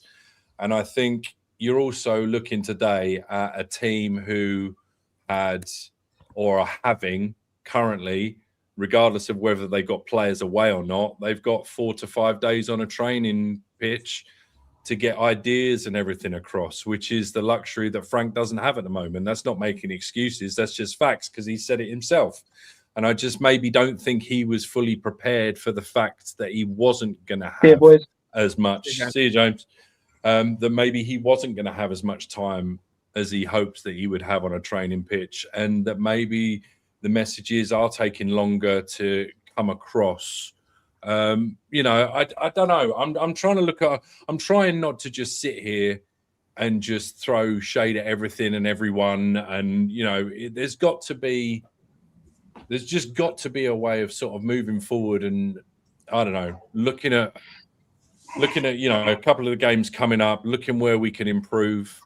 I think the problem is maybe everyone's a backseat driver, right? Everyone wants to be a coach. And I think you sort of sit here and you look at how bad the team are going forward, and you think, well, now maybe you've got enough pieces that you might be able to just at least do something a little bit different. Like today, I think was maybe the perfect scenario to being as you've got Spence, you've got Ben Davies coming back to fitness, you've got Danzo on the bench. So now you're sort of covered defensively. So you know what? Being as the left-hand side is so stagnant, and especially with getting Kudus having to go off, why don't you maybe think about putting Ben Davies left-sided centre-back, move Van der Ven out to the left-back, let him maybe attack down the left-hand side for 10, 15 minutes, see if you can just make something else happen a little bit. And I think we were kind of fed that was something that Thomas Frank was going to do. And I think the fact that we're not seeing the football progress, I think that's enhancing the displeasure across the board, right? Because not only are we not playing well, we don't look like we're doing much to try and change the fact that we don't look like we're playing well. So I don't know. Just trying to sort of be a little bit level-headed, trying to play a little bit sort of devil's advocate. It's not everybody's fault, but, you know, everybody's got to take a portion of the pie, I suppose. Oh, hello. He's gone. John, we haven't heard from you for a minute. I just want to. What's your thoughts? You got anything that you want to say? Oh, there he is. He's back. Oh, I'm back. He's pulled a Johnny. Sorry, I did the old disappearing act. Before I do bring you in, Manny, I want to get your takes. Big up to you for joining. All good. You got pulled by the coppers. Just super quick. Let me just say, Nigel C. Big up to you, Nigel. He said, Lubo, I have an 8-point manifesto. Sticking on the comments. Let us know. Yeah, to be honest, Lubo, tonight I've got an 8-pint manifesto. How about that one? Right, that's my manifesto. I've got a little bit tipsy. Thank you very much for the super chat. And Trek 88. Oh, can hear myself. Annoying. Somebody. That might be Manny. Lubo is under mind control. Break free, mister. I listen, Lubo. I do tend to think that some people have been caught up in that narrative, that forced opinion. Might not be you, but there's some people have been. Manny, let me bring you in, my man. Big up to you, buddy. Let us know your thoughts. Sorry, Sean. I just asked John a quick question before he came on, just because I hadn't heard from him for it. Well, just quickly, his take on whose portion of the blame. Just not to cut Manny off. John hadn't spoken for a while. Oh yeah, so. sorry, guys, didn't say that. Sorry. It's all good. I really stick with what I was saying earlier. I just don't see any patterns of play, any attacking intent where you can really sort of like hang your hat on, like you and Sean were saying earlier in the pre-match show. There's nothing really to sort of expect about how the team sets up, what their strengths are, how to push ahead with what your strengths are, if any. It just seems like it's very, very dull and negative. The manager just seems to talk about like the other teams as being stronger every pre-match press conference. Just seems like there's a dark cloud over the club, really. I just like someone to come in and say, look, we're going to go for it. We're going to impose ourselves on the other team. We're going to be positive. And when we have to defend, we're going to defend. But this guy just talks about defending, and I just don't see that there's any real... It just seems very, very stagnant. It's just nothing for me now. I think this guy is too far gone. When we saw him, he knew what he was trying to do. John, if he said all of that, what difference would it make to the way the team's playing? Because if you're a player in that team, what do you think that you're going to... What energy are you going to pick up from that? What would you feel about that if you saw the guy who was setting up the team and was taking training and was leading the club going into a big season, Champions League, Premier League? What would you think? Would you think, oh, I really want to play for this guy? This guy's enthusiastic, he's positive, he wants to do well. Or would you think he seems quite like blasé about it. He just seems like he's trying to get by, scrape by. Don't know if my overall bosses were paying me $100,000 a week, I'd run through a bloody brick wall for them. That's what I'd be doing, John. Yeah, but then Sean says, like, why have we got a manager then? What's the point in a manager? That's part of their job, is to motivate and inspire, because players nowadays are not like they were in the, Alex Ferguson era, where you could just kick them out. You could just shout in their face in the dressing room, give them the hairdryer, and they'll do what you want. It's not like that. Those days are gone. It's a different world nowadays. But if you worked for a company and the manager was like, oh, well, it's tough times, really difficult. I don't know what I'm going to do about it. We might have to just scrape by. You're not going to be that enthusiastic about working for him, are you? You probably want to go and work for another company. No, I would get my head down and just do what my job is to the best of my ability, because I'm focused like that. Yeah, but Lubo, are we saying then that last season then these players were not good enough, and that Ange, we were actually extremely harsh on Ange, saying that all these players needed was a coach? Is that what we're saying then?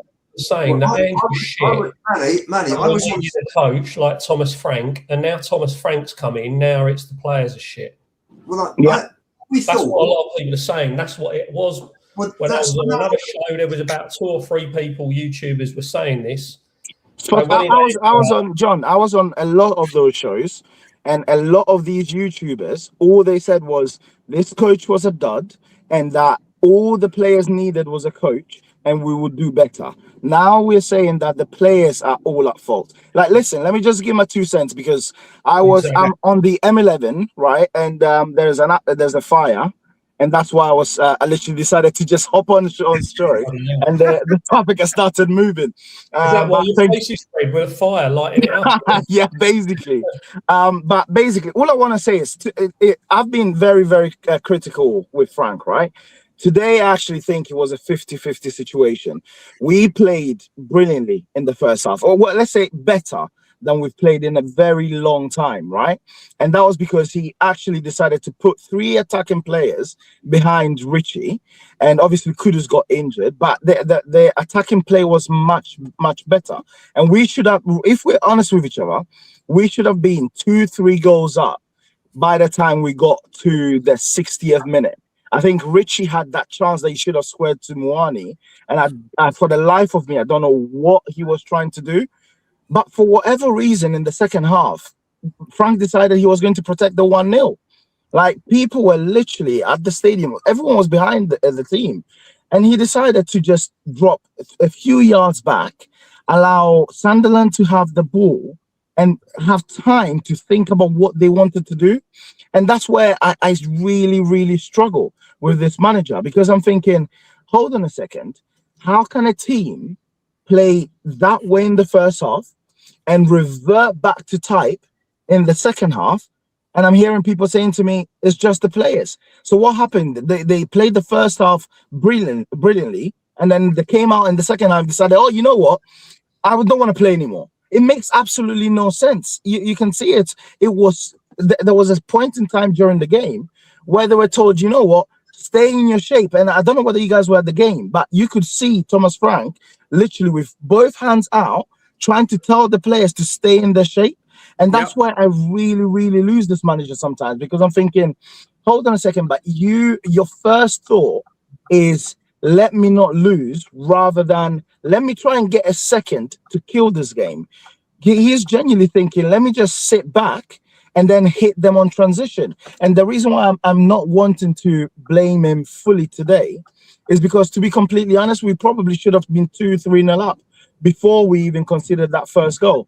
But Sean, I'm moving now, so I'm just going to jump off. If I get home early, I'll jump back on. So careful, man. There's a lot of sirens going around you, man. Turn that camera off. I know. Take care. Bye. Cheers, Manny. Well done, mate. Well done. Yeah, listen. I agree with what you're saying. I think there's a hell of a lot of manoeuvring, and you know what will happen when the next guy, when Thomas Frank gets sacked, and the next guy comes in. The people will then, when it doesn't necessarily eventuate into success immediately, they will be suggesting that they never wanted Frank gone, and forgetting the fact that they wanted Ange out. Right?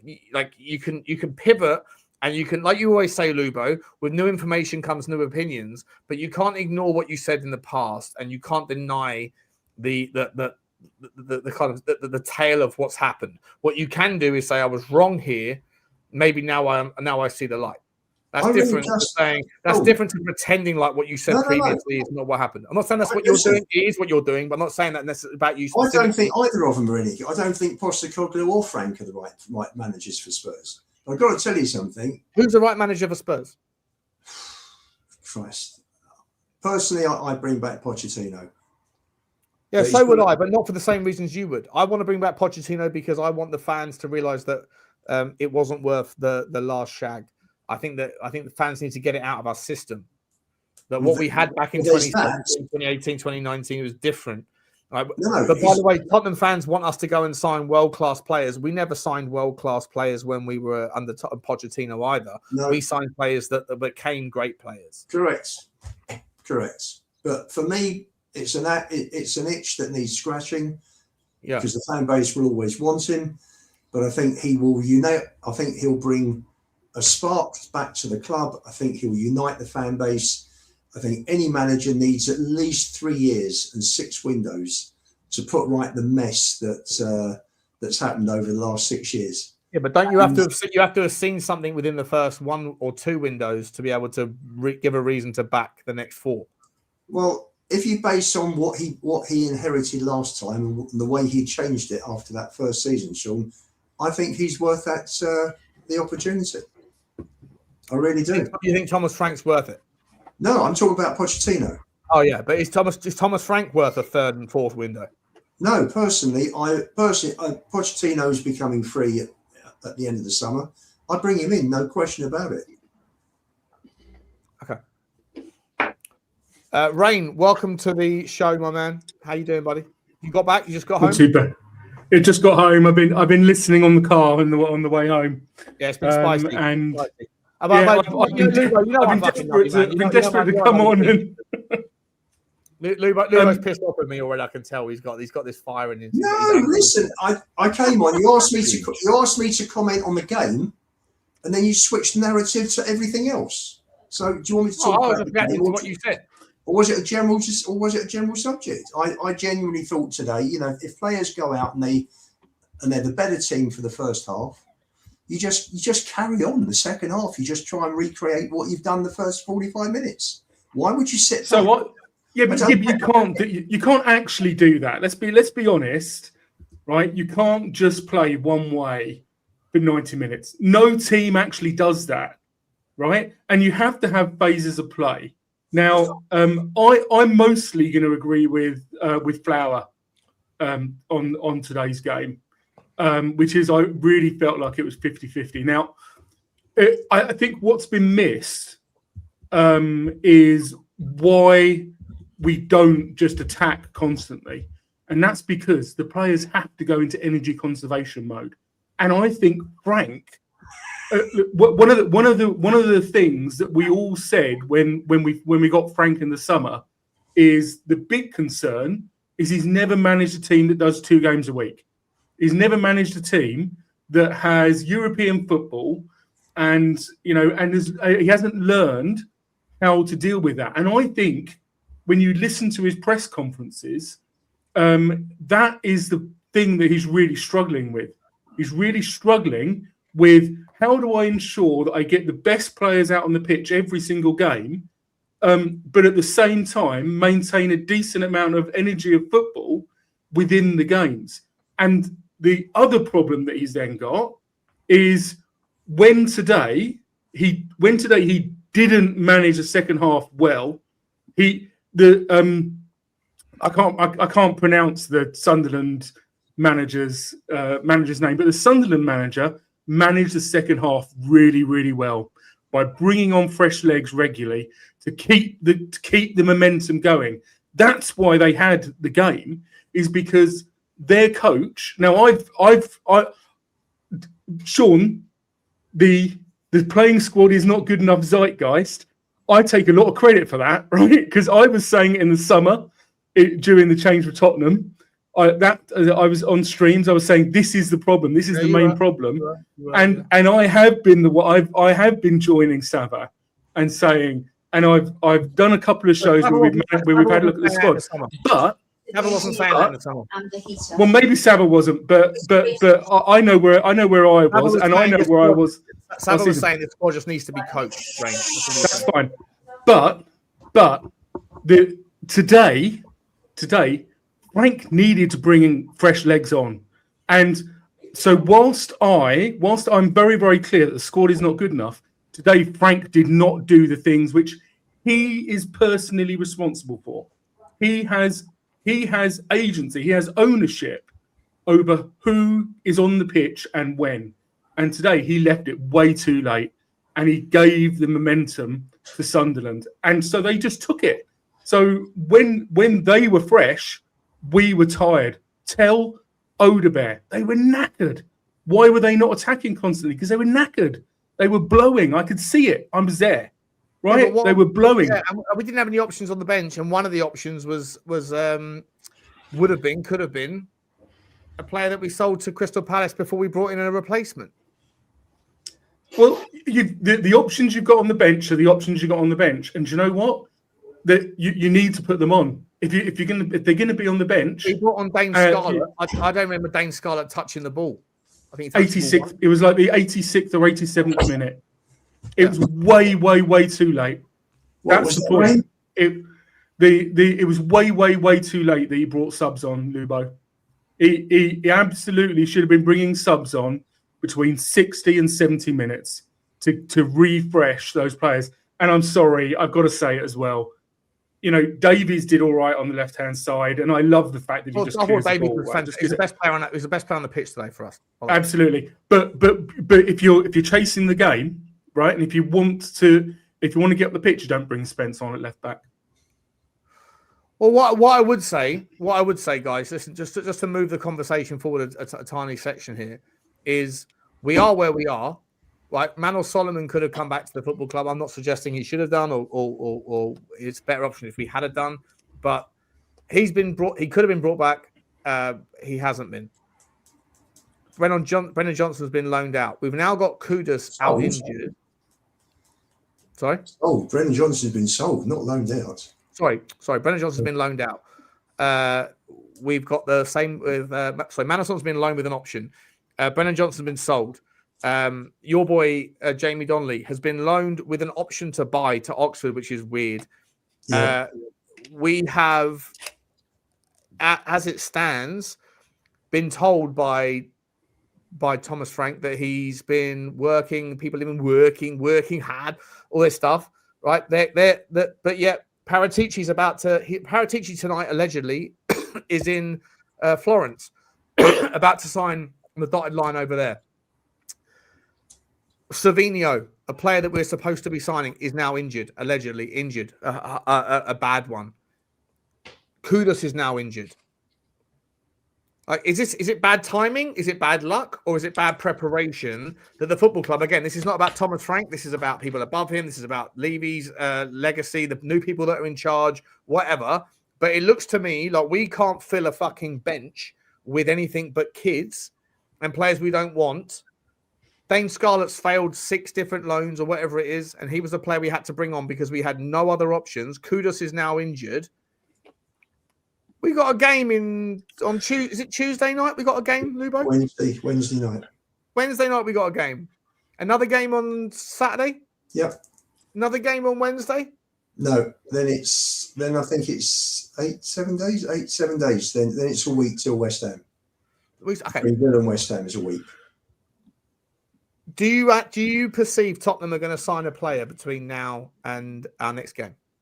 Well, you've missed something else, Sean. We know that there's chaos between ENIC 2.0 and Levy as well. We know that there's energy in the board being taken up by them infighting. So it's all... There's a fucking audit going on. There's an audit going on right now.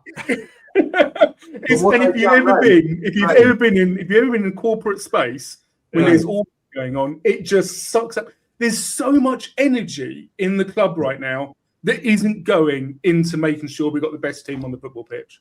What they've done is, I've been told, they've made money available, and it's up to the recruitment team to sort it out. So who's the recruitment team? Who's the recruitment team, Lubo? Well, As Drew and I were saying earlier on, we don't even know if Paratici's last bit of business was his outgoing bit of business, or was it his first incoming bit of business with Solomon going to Fiorentina. We don't even know which side of that particular negotiation he was getting paid on. I would probably hazard a guess, knowing Paratici, he was getting a slice of both the incoming and the outgoing of the same transfer. Possibly. This is what we're dealing with at Tottenham Hotspur. This is what we're dealing with. I think that if he is going to Fiorentina, and if he has been working for them before he signed on the dotted line, then I think that's appalling. Well, I mean, he was taught by the best. He was taught by Levy how to do that. So, you know. I must say, in fairness to Levy, I mean, I remember hearing a story. We talk about Levy. I remember hearing a story that Fernando Torres, Spurs has agreed a fee with Atletico Madrid, I think it was, to buy Fernando Torres, and the deal was done. And then Torres' agent wanted $3 million, and Levy wouldn't pay it. Let's not do this. Let's not do this. So full marks to Levy on that one. He wouldn't pay the money at the time. Let's not harp back on things from. No, but I'm just saying. So that was, listen, I'm not. I had hair when Torres was a baller. I had a full head of hair, and closer to a six pack. Let's not do that. I'm just saying. Let me ask you this. Let's finish round off. Drewski. Are we going to sign a player before the next time Tottenham, or are we going to get close to a medical before the next time Tottenham play? When are we playing? Wednesday. Wednesday. No, I don't see it. So same, even more predicaments on the bench. If Kudus is out, sure, if Kudus is out injured. Wednesday. Javi's back Wednesday. Yeah. Okay. Fair enough. John? Spence will come back into the team Wednesday. Can't see it happening. John, when do you think our first concrete signing, or at least closing in on, monitoring closely? When are we going to start to hear something material about a player coming to Spurs? About 2 minutes before the deadline ends. You reckon it would last? It's the same old shit, yeah? I think this club needs a change of ownership, clearing of the debt. Do it now. It's the perfect time for someone to come in, get the fans back on board. New owners come in and say, look, we're going to invest. We're going to bring in the manager who plays the football that you like. We're going to put the money into. That's never going to happen, though, John. Is it? In the short term, that's never going to happen. In the short term, what do you think is reasonably expectable? When's the first? You actually don't think we're going to get anywhere near a player until the last couple of days of the window? And I don't. You might be right, by the way. I really hope you're wrong, but you might be right. I think it will probably be a couple of loans, because I reckon the owners are going to look at the situation with Frank and the fans and go, the fans don't like this guy. They're very, very, negative about him now. Do we really want to back him with the signings he wants? So I just think it's going to be a couple of loans again, possibly. Yeah. It'll be, it'll be the game changes that you want will probably go, like we're seeing with Semenyo, they'll probably go to Manchester United, because like you're seeing about that Brazilian fullback. How many other clubs? The thing is, mate, sorry, just quickly to interrupt. I don't know if you guys saw the statement here. Let me see if I can bring it up. I can't bring it up, but someone wants to come on. Danny wants to come on. I'll let Danny come on for. Danny, if you want to come on, mate, you can come on. But I can't be on for too much longer because I've got dinner downstairs. But there you go. You can jump on. I've got the comments here. I don't know. I called it out at half time. Let me see if I can get the actual quote. It's actually fucking wild. Let me bring it up on the screen. This is from Ruben Amorim. And you know what? The reason I'm bringing it up is because they're a shit show as well, which is always nice to see, but also because we are apparently linked to people like Yang Diamandi, and the conversation is that he might be going there. So when you say, John, that people... Is it here? Where is it? Let me bring it up. Desktop. Here we go. When you say people might go to Manchester United, it doesn't look like they might not. Here's the comment. Here's the quote. Right, it says, "Amorim has declared he will leave United when his contract expires in the summer of next year." He said, "I came here to be the manager of Manchester United, not to be the coach of Manchester United. That's clear. I'm not going to quit. I will do my job until the other guy is coming here to replace me. And that is going to finish in 18 months. And then everyone is going to move on. That was the deal. That is my job, not to be a coach." Fucking hell. What does unbelievable. Coach? He's got to go. He's got to go. But that's what Europeans call themselves, head coaches. They don't call themselves managers. That's an old school name. This could almost be word for word what Poch was saying when he was talking about houses and furniture and complaining in the summer of 2019. This guy is begging for the sack. Drew, you got to do it. You got to do it. He's got to go. He's got to go. I want to talk. Let's talk about before we carry on. Smash like, subscribe. I want to talk about my club, Man United. Ruben Amorim has got to go. There are more clean sheets in a brothel than there are at Man United at the moment. And I've had enough of this guy. I've had enough. Get out of my club now. He's fifth in the table. He is fifth in the table. It's crazy, isn't it? Terry Fleurs, take a bow. Take a bow. Big up to you. Okay, now they are a basket case more than us, mate. Oh, mate, they are pain. It's painful. Oh, it's painful. Big up to you, Danny. You look like fucking. I don't know what you look like, mate. Fucking hell! You look like there's like the angel Gabriel or something. I don't know what's going on with you. Angel Gabriel by a scooter. Angel Gabriel by a scooter. He's got to score. He's got to score. Oh God. How are you, Danny? You okay? I'm all right. I just had some food. I just come back from the game about 15, 20 minutes ago. So, I mean, that was fun, wasn't it, lads? I mean, do you know what? I think today you can 100%. I've agreed with a lot of people on the show tonight, and I think you have to say like that is 100%. On the manager for the reason why we lost that game. Like, there's no other reason why today we lost that game for any other reason other than the manager. And I agree with what you were saying, Rain, about there was a couple of players like Richalison should have come off. He was blowing. He was completely finished. He ran his legs off. Yeah, he ran his legs off, Danny. He should have been taken off. I like when Scarlett came on, I thought it was going to be Scarlett for Richarlison, but then it wasn't, and I just didn't understand that substitution. But for me, it was around the 70th minute. I think between 70th and 75th minute. I don't know if you saw it, Rain, right? But I saw it from the stands. Kolo Muani ran up to Frank and he gave him a note, and he went back to Van der Ven and gave him the note. And at that moment, we just completely changed. Like we just took the foot off the gas. We stopped pressing. We stopped trying to intercept the ball. And then you could feel it. You could just feel they started to grow into it. They started getting possession on the ball. You could feel they were growing. Their confidence was growing. And everyone around us was like, they're going to score. They're going to score. And literally, as people were saying it, they go and score. And it's like, you can just read it like a book. Like it's insane. And I don't know where we go from here, because I saw Stel in the stands today. I saw Iggy as well. Iggy's first game of the season, and he's like, I can't believe I come to watch this shit. So it's like, do you know, it's one of these things. He said he's been a season ticket holder for 14 years. He's only been to one game this season. I'm a season ticket holder. I've only been to about 3 games this season. I don't blame you. Like I'm not here. I'm going back to Amsterdam tomorrow, so I'm not here until the end of Feb. But I'm glad that I'm not going to have to watch any of this crap. And if I'm being brutally honest, Sean, I think everything that's going on in the club is such a state, right? It's everything, right? That I don't think the manager's good enough for Spurs. I don't, right? I think he's good enough to, if you get him better players. Would you sack him today, Danny? Just quickly, no. I want to get to the punchy parts of your take. You wouldn't sack him.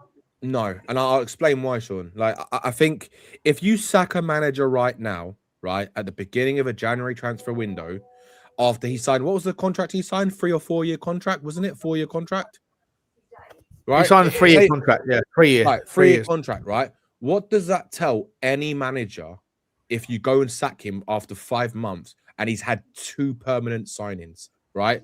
It's basically saying that whoever's going to be in charge, they're not. But he didn't want signings. I agree with you, but for different reasons. I hate this narrative. Again, it's being forced down the neck by big personalities that we had 2 permanent signings. No, we've had 4 signings. Yeah. We had Polinia. Like, who gives a fuck whether they're loans or permanent? Polinia. Everyone wanted Polinia. Suddenly, because he's a loan deal, that's the excuse, right? No. Everyone wanted Polinia. He was he's been brilliant. He's been brilliant relative to what our absence has needed. But people will tell you, because they don't want to acknowledge that Thomas Frank might be the issue, that doesn't count because he's a loan deal. No, it does. It does count. It matters massively, right? He was a permanent. He's not a permanent signing, but he has been our best midfielder this season by a country fucking mile. Maybe you can make an argument recently for Bentancur in the second half of the first half of the season. He's been better, but like, stop with the bollocks about loan deals versus permanent to prove your point, because you don't want to. I'm not trying to prove any point. Not you personally. I'm just saying. Like, this idea about 2 permanent signings versus 4. We've had 4 first team players come into our squad. No, yeah, we have. Yeah, no. Like, that is better than most teams get. Most teams don't get 4 first team improvements into their squad in one summer. Okay, so this notion that the window was a fucking shit show is a load of bollocks. Most people finished the window happy. Yes, they were unhappy they didn't get Eze, but when we got Xavi Simons, everyone was okay. Xavi Simons hasn't landed. Now that's been like reverted. Everyone moves the fucking goalpost. The fucking goalpost gets shifted left and right. The truth is, Sean, the truth is, right? This is the truth, right? A lot of fans, bar a few, were happy with the signings we made because relative to the actual previous, 10 windows, we haven't ever gone into a transfer window where we signed players who could probably go into our first team, right? But that's a caveat, because the level of our squad is so poor, right? We are sort of grasping on any player that is a name or anyone that's better than what we have. Yeah. And look, let's be honest, all of us expected Muani, wherever he was going to play. Muani hasn't really hit the ground running. He hasn't hit the ground running. Yeah, he hasn't. He was injured at the beginning, so he hasn't really kind of had a pre-season properly. He got up to scratch a bit with his fitness. You can see with Muani, he's a quality dribbler. He's a very good player on the ball. But in the moment you need him the most, which is up in front of goal, he just fluffs it every time, right? Yep, so he's not a clinical finisher. He's not composed in front of goal, right? Then you've got Xavi Simons, who everyone probably will sit here and say he's going to be a player at Spurs. Everyone, right? But then when you look at him, unfortunately, he is a 22-year-old. He hasn't hit the heights that we all expected him to hit, even in the first sort of 5 months. So then you're looking at that, right?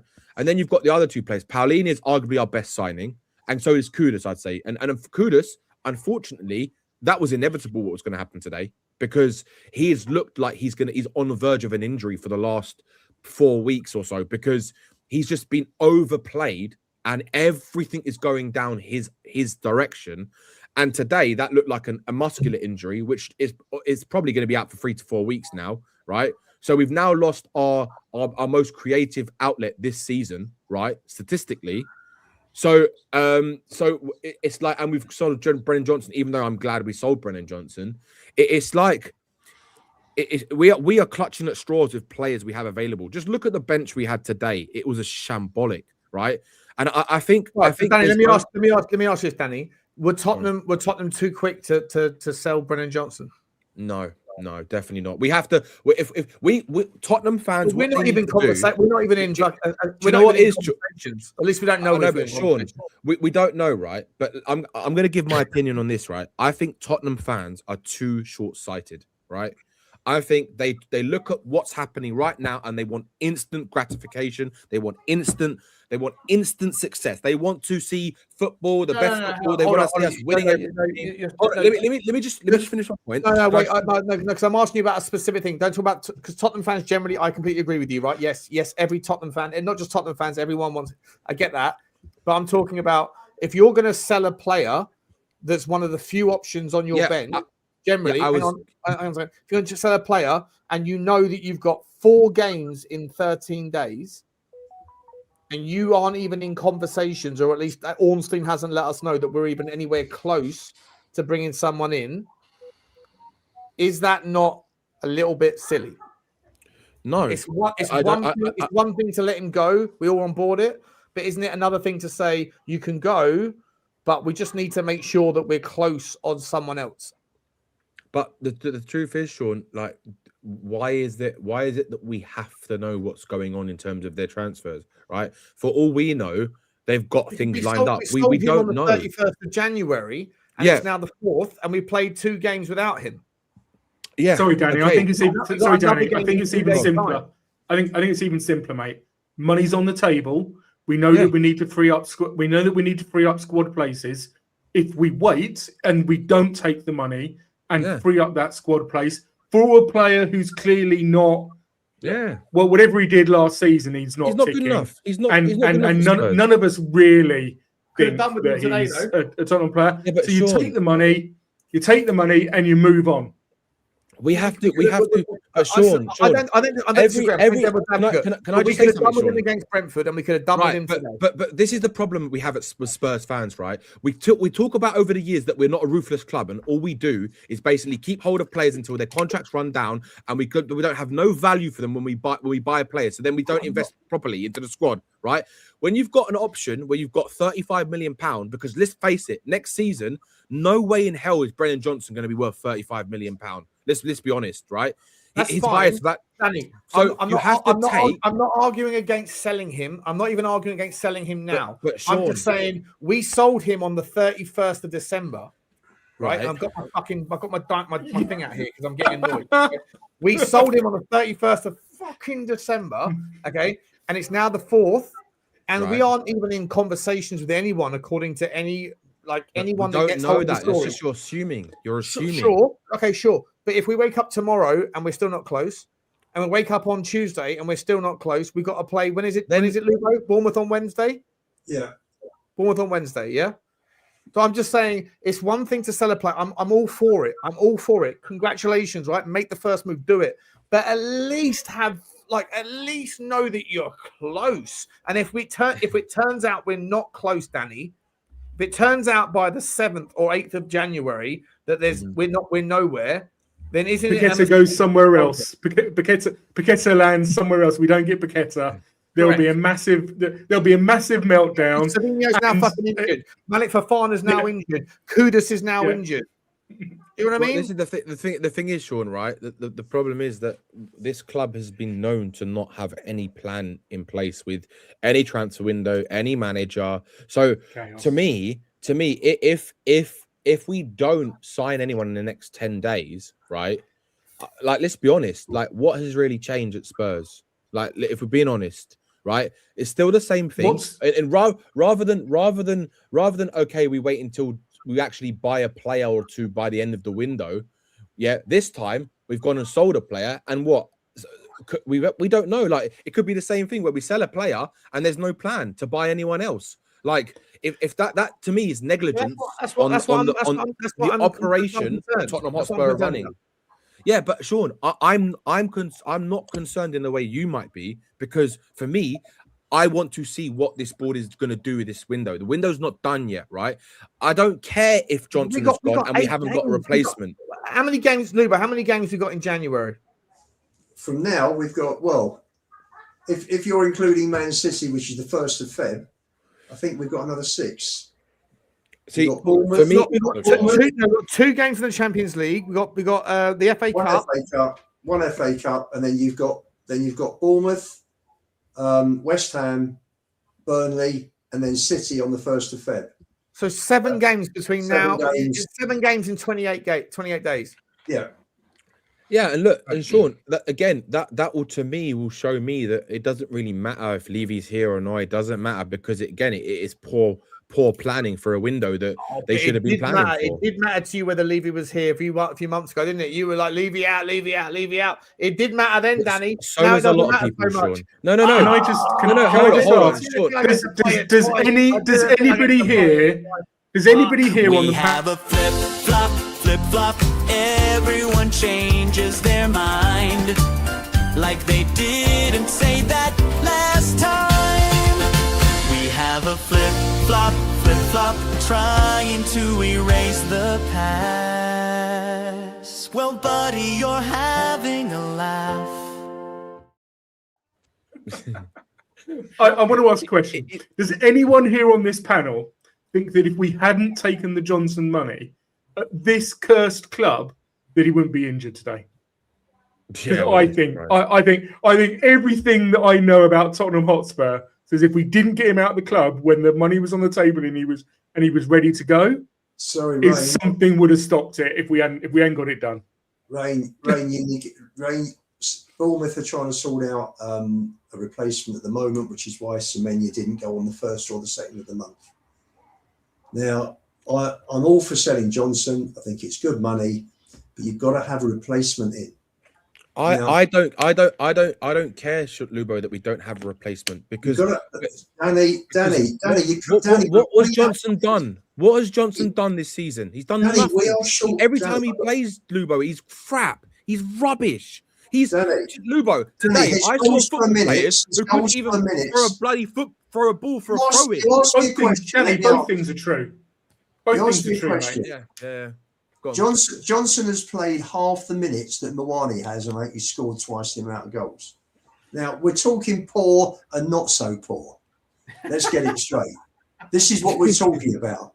But we're short of players at the moment. The squad is short. Lubo, the problem is people are complaining for years about the mentality of this football club, which is the fundamental flaw, which is why we're in this mess in the first place, right?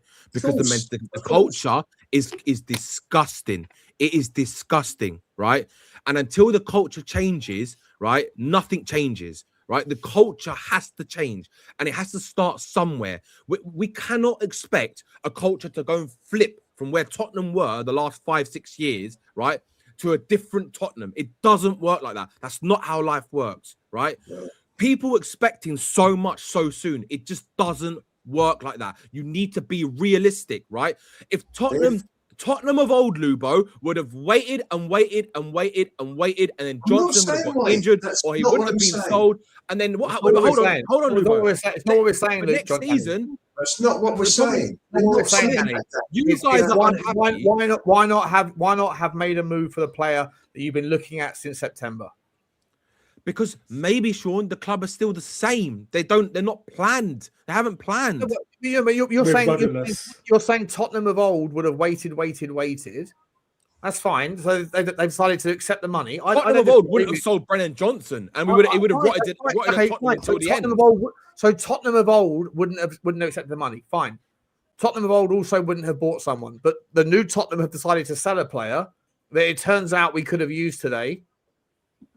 Have Tottenham, the new version of Tottenham, identified their talents since September and October and November? Has Paratici and fucking Johan Lang been looking for the last 4 months of various players? If so, why aren't we hearing that Tottenham are close or have put in a bid for or anything regarding a player that can replace him? We've heard that Tottenham put in a bid for a Brazilian kid from Santos, and it was rejected, and Spurs aren't willing to pay the additional money. Where's the Tottenham are interested? Tottenham have put in a bid for whoever the fuck it is that they're looking at. I don't rate half the players that we're linked with.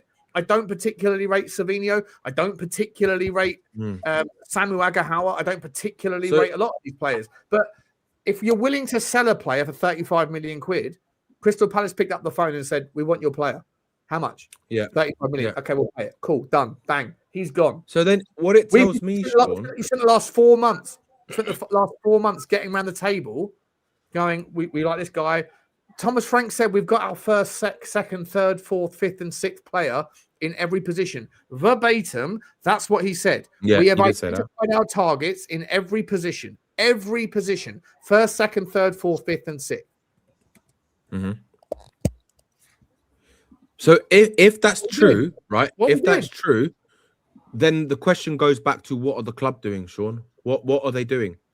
That's they're the ones. They're the ones who are pulling the triggers and pulling the strings, right? That's why I asked. That's why I'm asking you. I thought everything had changed since Levy had gone. No, I've never said that, Sean. Once. I don't know where you're getting this from. You just said Levy of Tottenham of old wouldn't have sold Daniel. Sold Brennan Johnson. Words out of my mouth. It's a 50% improvement for sure. It's a 50% improvement. Yeah, because we wouldn't have done that. But do you know what? It still shows that we're incompetent because we're still not doing things properly. We're still not joined up. We're still not. I mean, I think I feel like we're rudderless. You know, everyone's talking all this stuff about Frank out. It's irrelevant. It's irrelevant. I agree. It's not important. I think he was ultimately responsible for us drawing today's game, but I don't think it's important. What's important is that we get somebody like Ashworth, Mitchell, Barber, somebody like that who can get their hands round this club and actually make us work in a competent manner. And I think that's the problem, Rain, because like Sean was asking, well, you're on mute. You got mute. Yeah, I don't know what happened there. Your guess is as good as mine because, like, yes, like I think Frank alluded to it in a press conference that we've had like 8 changes at board level, right? There's so much change that none of us know what is going on. We're just assuming, right? What I'm waiting to see and what I've always been waiting to see is what will this club do now that Daniel Levy is gone? Are they going to act the same way and carry on from his way of reigning the club, or are they going to act differently? And you've seen little signs of maybe they might act differently by the players they have targeted in the summer window just gone, and the fact that they've gone and sold Brennan Johnson, which is something Spurs never would have done under Levy, right? But have they changed enough? That's the question, right? Because we don't know that yet. We don't know. We have to wait and see, unfortunately, until the end of this window to see whether ENIC have changed enough, because they've shown a glimpse of change. For change to be consistent, change to work, it has to be consistent, right? And it has to be ever improving. I haven't seen enough yet to say that they've changed, right? They might change the tiniest bit. Transfer window's been going 3 days. They have made the money available. It's been widely reported. The money is there for Spurs to spend. So we're 3 days in. Today's a Sunday. Who knows what they're doing, Lubo? Tomorrow they might sign a player. Who knows? We don't know. I don't think they care. I think everything is being lined up to divest the football operations in the stadium from their investments, and that's why everything's so chaotic, because that's where their energy is. Clip it. That's where I reckon they are. I reckon they don't give a monkeys about football, and I reckon that's why they sacked off Daniel Levy. Because even though I had a lot of things about Daniel Levy, he was stopping them from selling the football club. Oh yeah, he was definitely stopping them selling the football club. 100%. 100%. And this is why like I unfortunately, as hard as it is, Spurs fans just gonna have to take it for the time being, because we don't have a team good enough for Premier League, right? For what we want. It's just nowhere near the levels. Archie Gray had a better game today. He actually did all right. But again, he's some of our players just are not to the standards of the Premier League. Tel, again, he looked so weak. He just gets barged off the ball all the time. Like, he's just not physical enough for the Premier League, right? There's no plan of what we want to do. And look, I'm all for some of these players. The rumours are of Tel going on loan, and whoever going on loan, but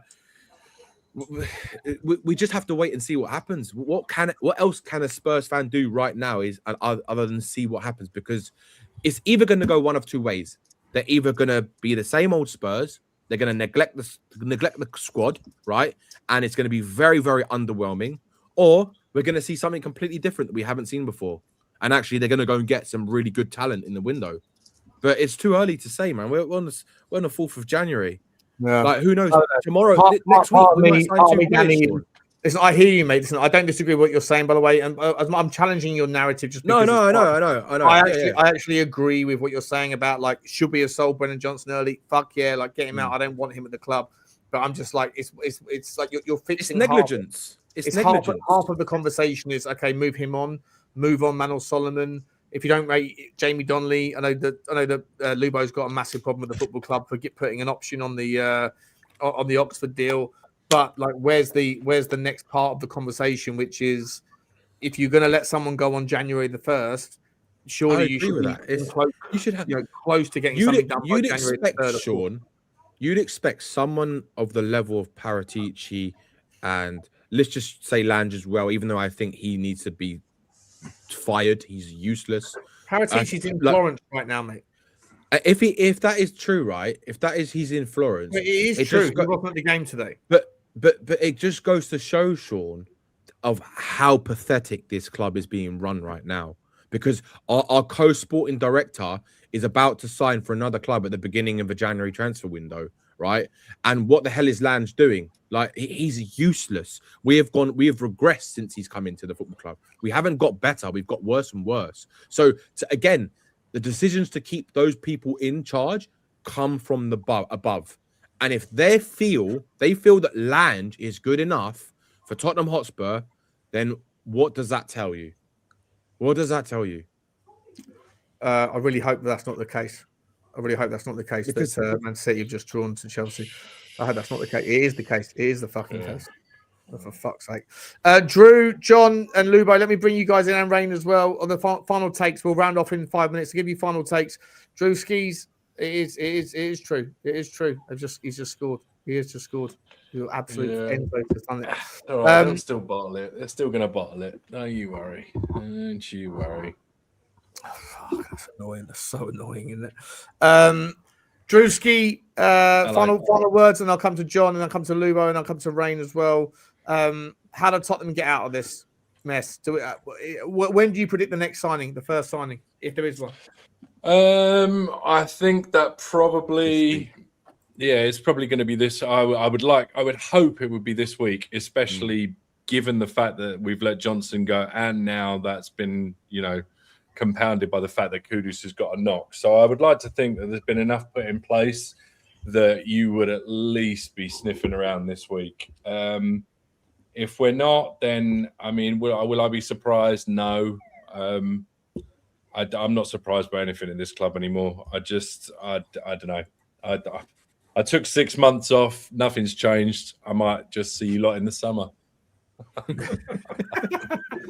You're not going anywhere with your accent, right? You're back. I'll refine a couple. You've got to send me your address, mate. As soon as Timu sends me the Thomas Frank wig, I'm sending it your way, bro. Hey, the try harder. Big up to you, Drew. Thank you so much for coming. Big up, mate. Big up, mate.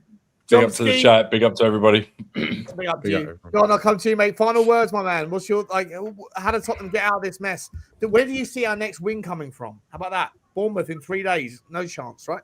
Away from home? No, that's probably going to be Semenyo's swan song, isn't he? He's going to sign off with a winning goal. Just really blasé about it at the moment. I just don't see any real positives in the whole situation. Whole club looks a mess, like Danny said. Organisation's not there. Whoever comes in as manager has got to have the backing totally. If they're going to keep this manager, are they going to back him because of the way the fans are feeling about him at the moment? That's probably going to be an excuse for the club, isn't it? If they get rid of the manager after the transfer window, they're probably going to say, well, we didn't want to back the manager because we didn't know who's going to still be here. Yeah. I just foresee more excuses. Yeah. I think as well. Agree, mate. I feel like it's torn and twisted, and it's pretty difficult to get positive about anything right now. Lubo, come to you, my man. Final words, buddy. How do we get through this, mate? What's the positive? What's the amplifier? What's the catalyst to get Tottenham fans back on board? Something. I disagree with Rain regarding the Lewis family. I think they realise that this is a very big asset in their portfolio, and it's not one to fritter away. I think they will genuinely try and make a statement signing that the fans like. I think for them, one big signing, one massive signing. I think that's what they will possibly try and do. Listen, they're not fools. They can see. The thing is, Lubo, I don't think we're linked with anybody that's a massive signing. Like if I was at the Tottenham game today and I put my camera out and asked 100 people, "What do you know of Samu Agahawa? What have you heard of Yandi Amandi? What have you heard of Carl Etta Eong? What have you heard of Francolino Jew?" I think 95 people out of 100 would say, "Who?"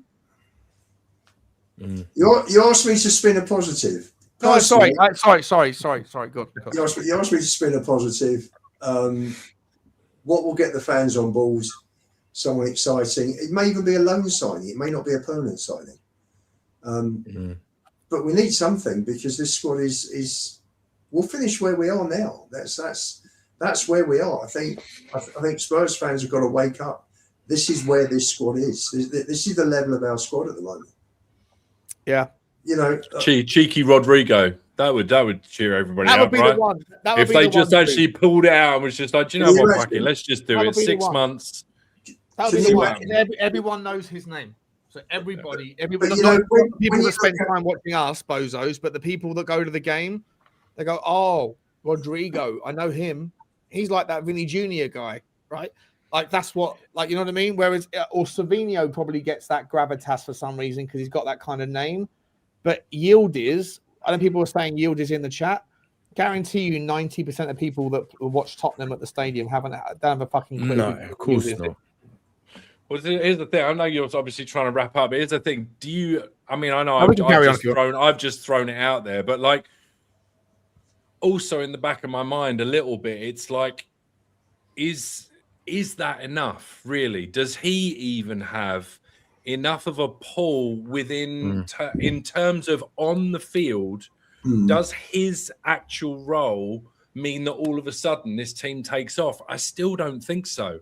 I still think you need somebody. You still need some sort of orchestrator in chief, conductor in chief. You still need somebody that's going to start barking at some players, and actually you need, somebody that's actually going to start being a captain. Because like I said earlier, you've got the captain, the vice captain, the second captain, the assistant captain to the vice captain. And we don't actually have any full-blown leaders on the pitch. Right. So until we actually start getting that, I don't know. I don't know what it's going to take. I think it's well, Drew. I think the hardest thing for Spurs fans right now is the fact that we, like with Thomas Frank, he just gives you the Brentford manager vibes, right? When I mean by that, he doesn't fill you with excitement. He doesn't you feel like you're getting motivated by his speeches. You kind of understand what he's saying. Like he's speaking kind of from a factual point of view, like all the time. It's never like a motivational way of speaking. It's never, I don't know what he's like in the changing rooms, but it just doesn't fill you. It doesn't connect you to, he's not the bridge between the fans and the club. He's not. I referred to him as a substitute teacher earlier. I mean, you need a fucking statesman, Danny. You need someone to come in that goes, "Don't worry, boys and girls, I got this." He's got as full as Keir Starmer, honestly. Exactly. He's not that bad. He's not that bad. Did we not have the great motivational speaker last year that treated all the fans like idiots and spouted out lie after lie? Yeah, absolutely. He was a compulsive liar. But he motivated the players. But what he did, he spun the. Well, I think he did, but he spun the yarn. I guess he did to a degree, right? But he spun the yarn that Mourinho tried to spin to Chelsea back when in his first stint, where it was us against the world, guys. It's us against the world. The difference being that Mourinho's us against the world included the fans. And Ange's us against the world was the players and him and the club against the world, and part of the world was the fans. And that's continued. That's continued under the Thomas Frank era. Sean, can I just answer a couple of comments that were? Wait a minute. I think there's a reason why it's continued, because I think that is now embedded in the dressing DNA. room. I think it's absolute. I think Ange was so successful with it that I think there are certain players. I'm looking at you, Vicario. I'm looking at you, Porro, who that is now their go-to. Yeah. I think the players don't. I think most of the players fucking hate Tottenham fans. I got a picture with Pedro Porro a couple of years ago. He wasn't that impressed. He wasn't that happy to. He was like, Sean. Go on, a couple of comments. Go on. Destiny, we need players. Yes, we need many players. Sean was asking what we think will happen in this window. The many players we need over 6 transfer windows. Kicks TV 23 right above you said Lubo means big money, not a big signing, massive difference. We need big money, but again, we're in a situation where, me personally, now the way I've looked at it and just been giving it some more thoughts. Even if I think these kids who are completely different to their, we hope is completely different to their father, in terms of the way he looked at the club. Even if they are different, me personally now, I just think we need I think they need to sell the club. We need to sell it to people that are going to come in. I just think we need a new, like Newcastle needed new owners to get the club kick-started. I think we're in that same position now. However positions the kids are, I just think we just need a complete break from ENIC. Personally, I think it's been a disaster for the football club. It's been fantastic commercially and financially, but I'm a football fan. We're all football fans. We go and watch the game. We come back and we talk about the match. We talk about the managers. We talk about the players. We're not talking about the H Club or the Tunnel Club at the ground, are we? We're not talking about the real estate that Levy's built brilliantly. Let me ask this, Luba. We can all agree that probably we need major new. Last question before we round off. Would you take Qatari money? Yes or no? From a personal point of view, I think listen, you're asking me to make So the answer is no. The answer is no. I'd take Saudi money. You take Saudi money, yeah? I didn't care about the source bit. I just mean obscene wealth, right? Forget politics. You take Saudi money. Would you take Saudi money if it meant Daniel Levy was coming back as chairman? No. Like James Flower now. I mean, you're like giving me like pie in the sky questions. Levy won't come back. If Saudi came in with all of their money, but they wanted someone that understood Tottenham, and it was Daniel Levy working with other people's money, which is a massive difference. I swear to God, I can vouch for this a million times over. Having been as an investment banker for years, dealing with other people's money, then leaving and then trading with my own knowledge with my own money. Yeah, it is a massive fucking difference. I'm sure trading with your own money versus other people's money. You know as well as I. But the pick, Danny, hang on. I just want to answer Sean. I believe you on that point, 100%. But he's still got to deal with the same chairman who is pissed off over the last few years. So whether it's his money or Saudi money, okay. Oh God, okay, so would you rather ENIC with Vinay in charge, or would you rather Saudi with Levy in charge? Neither.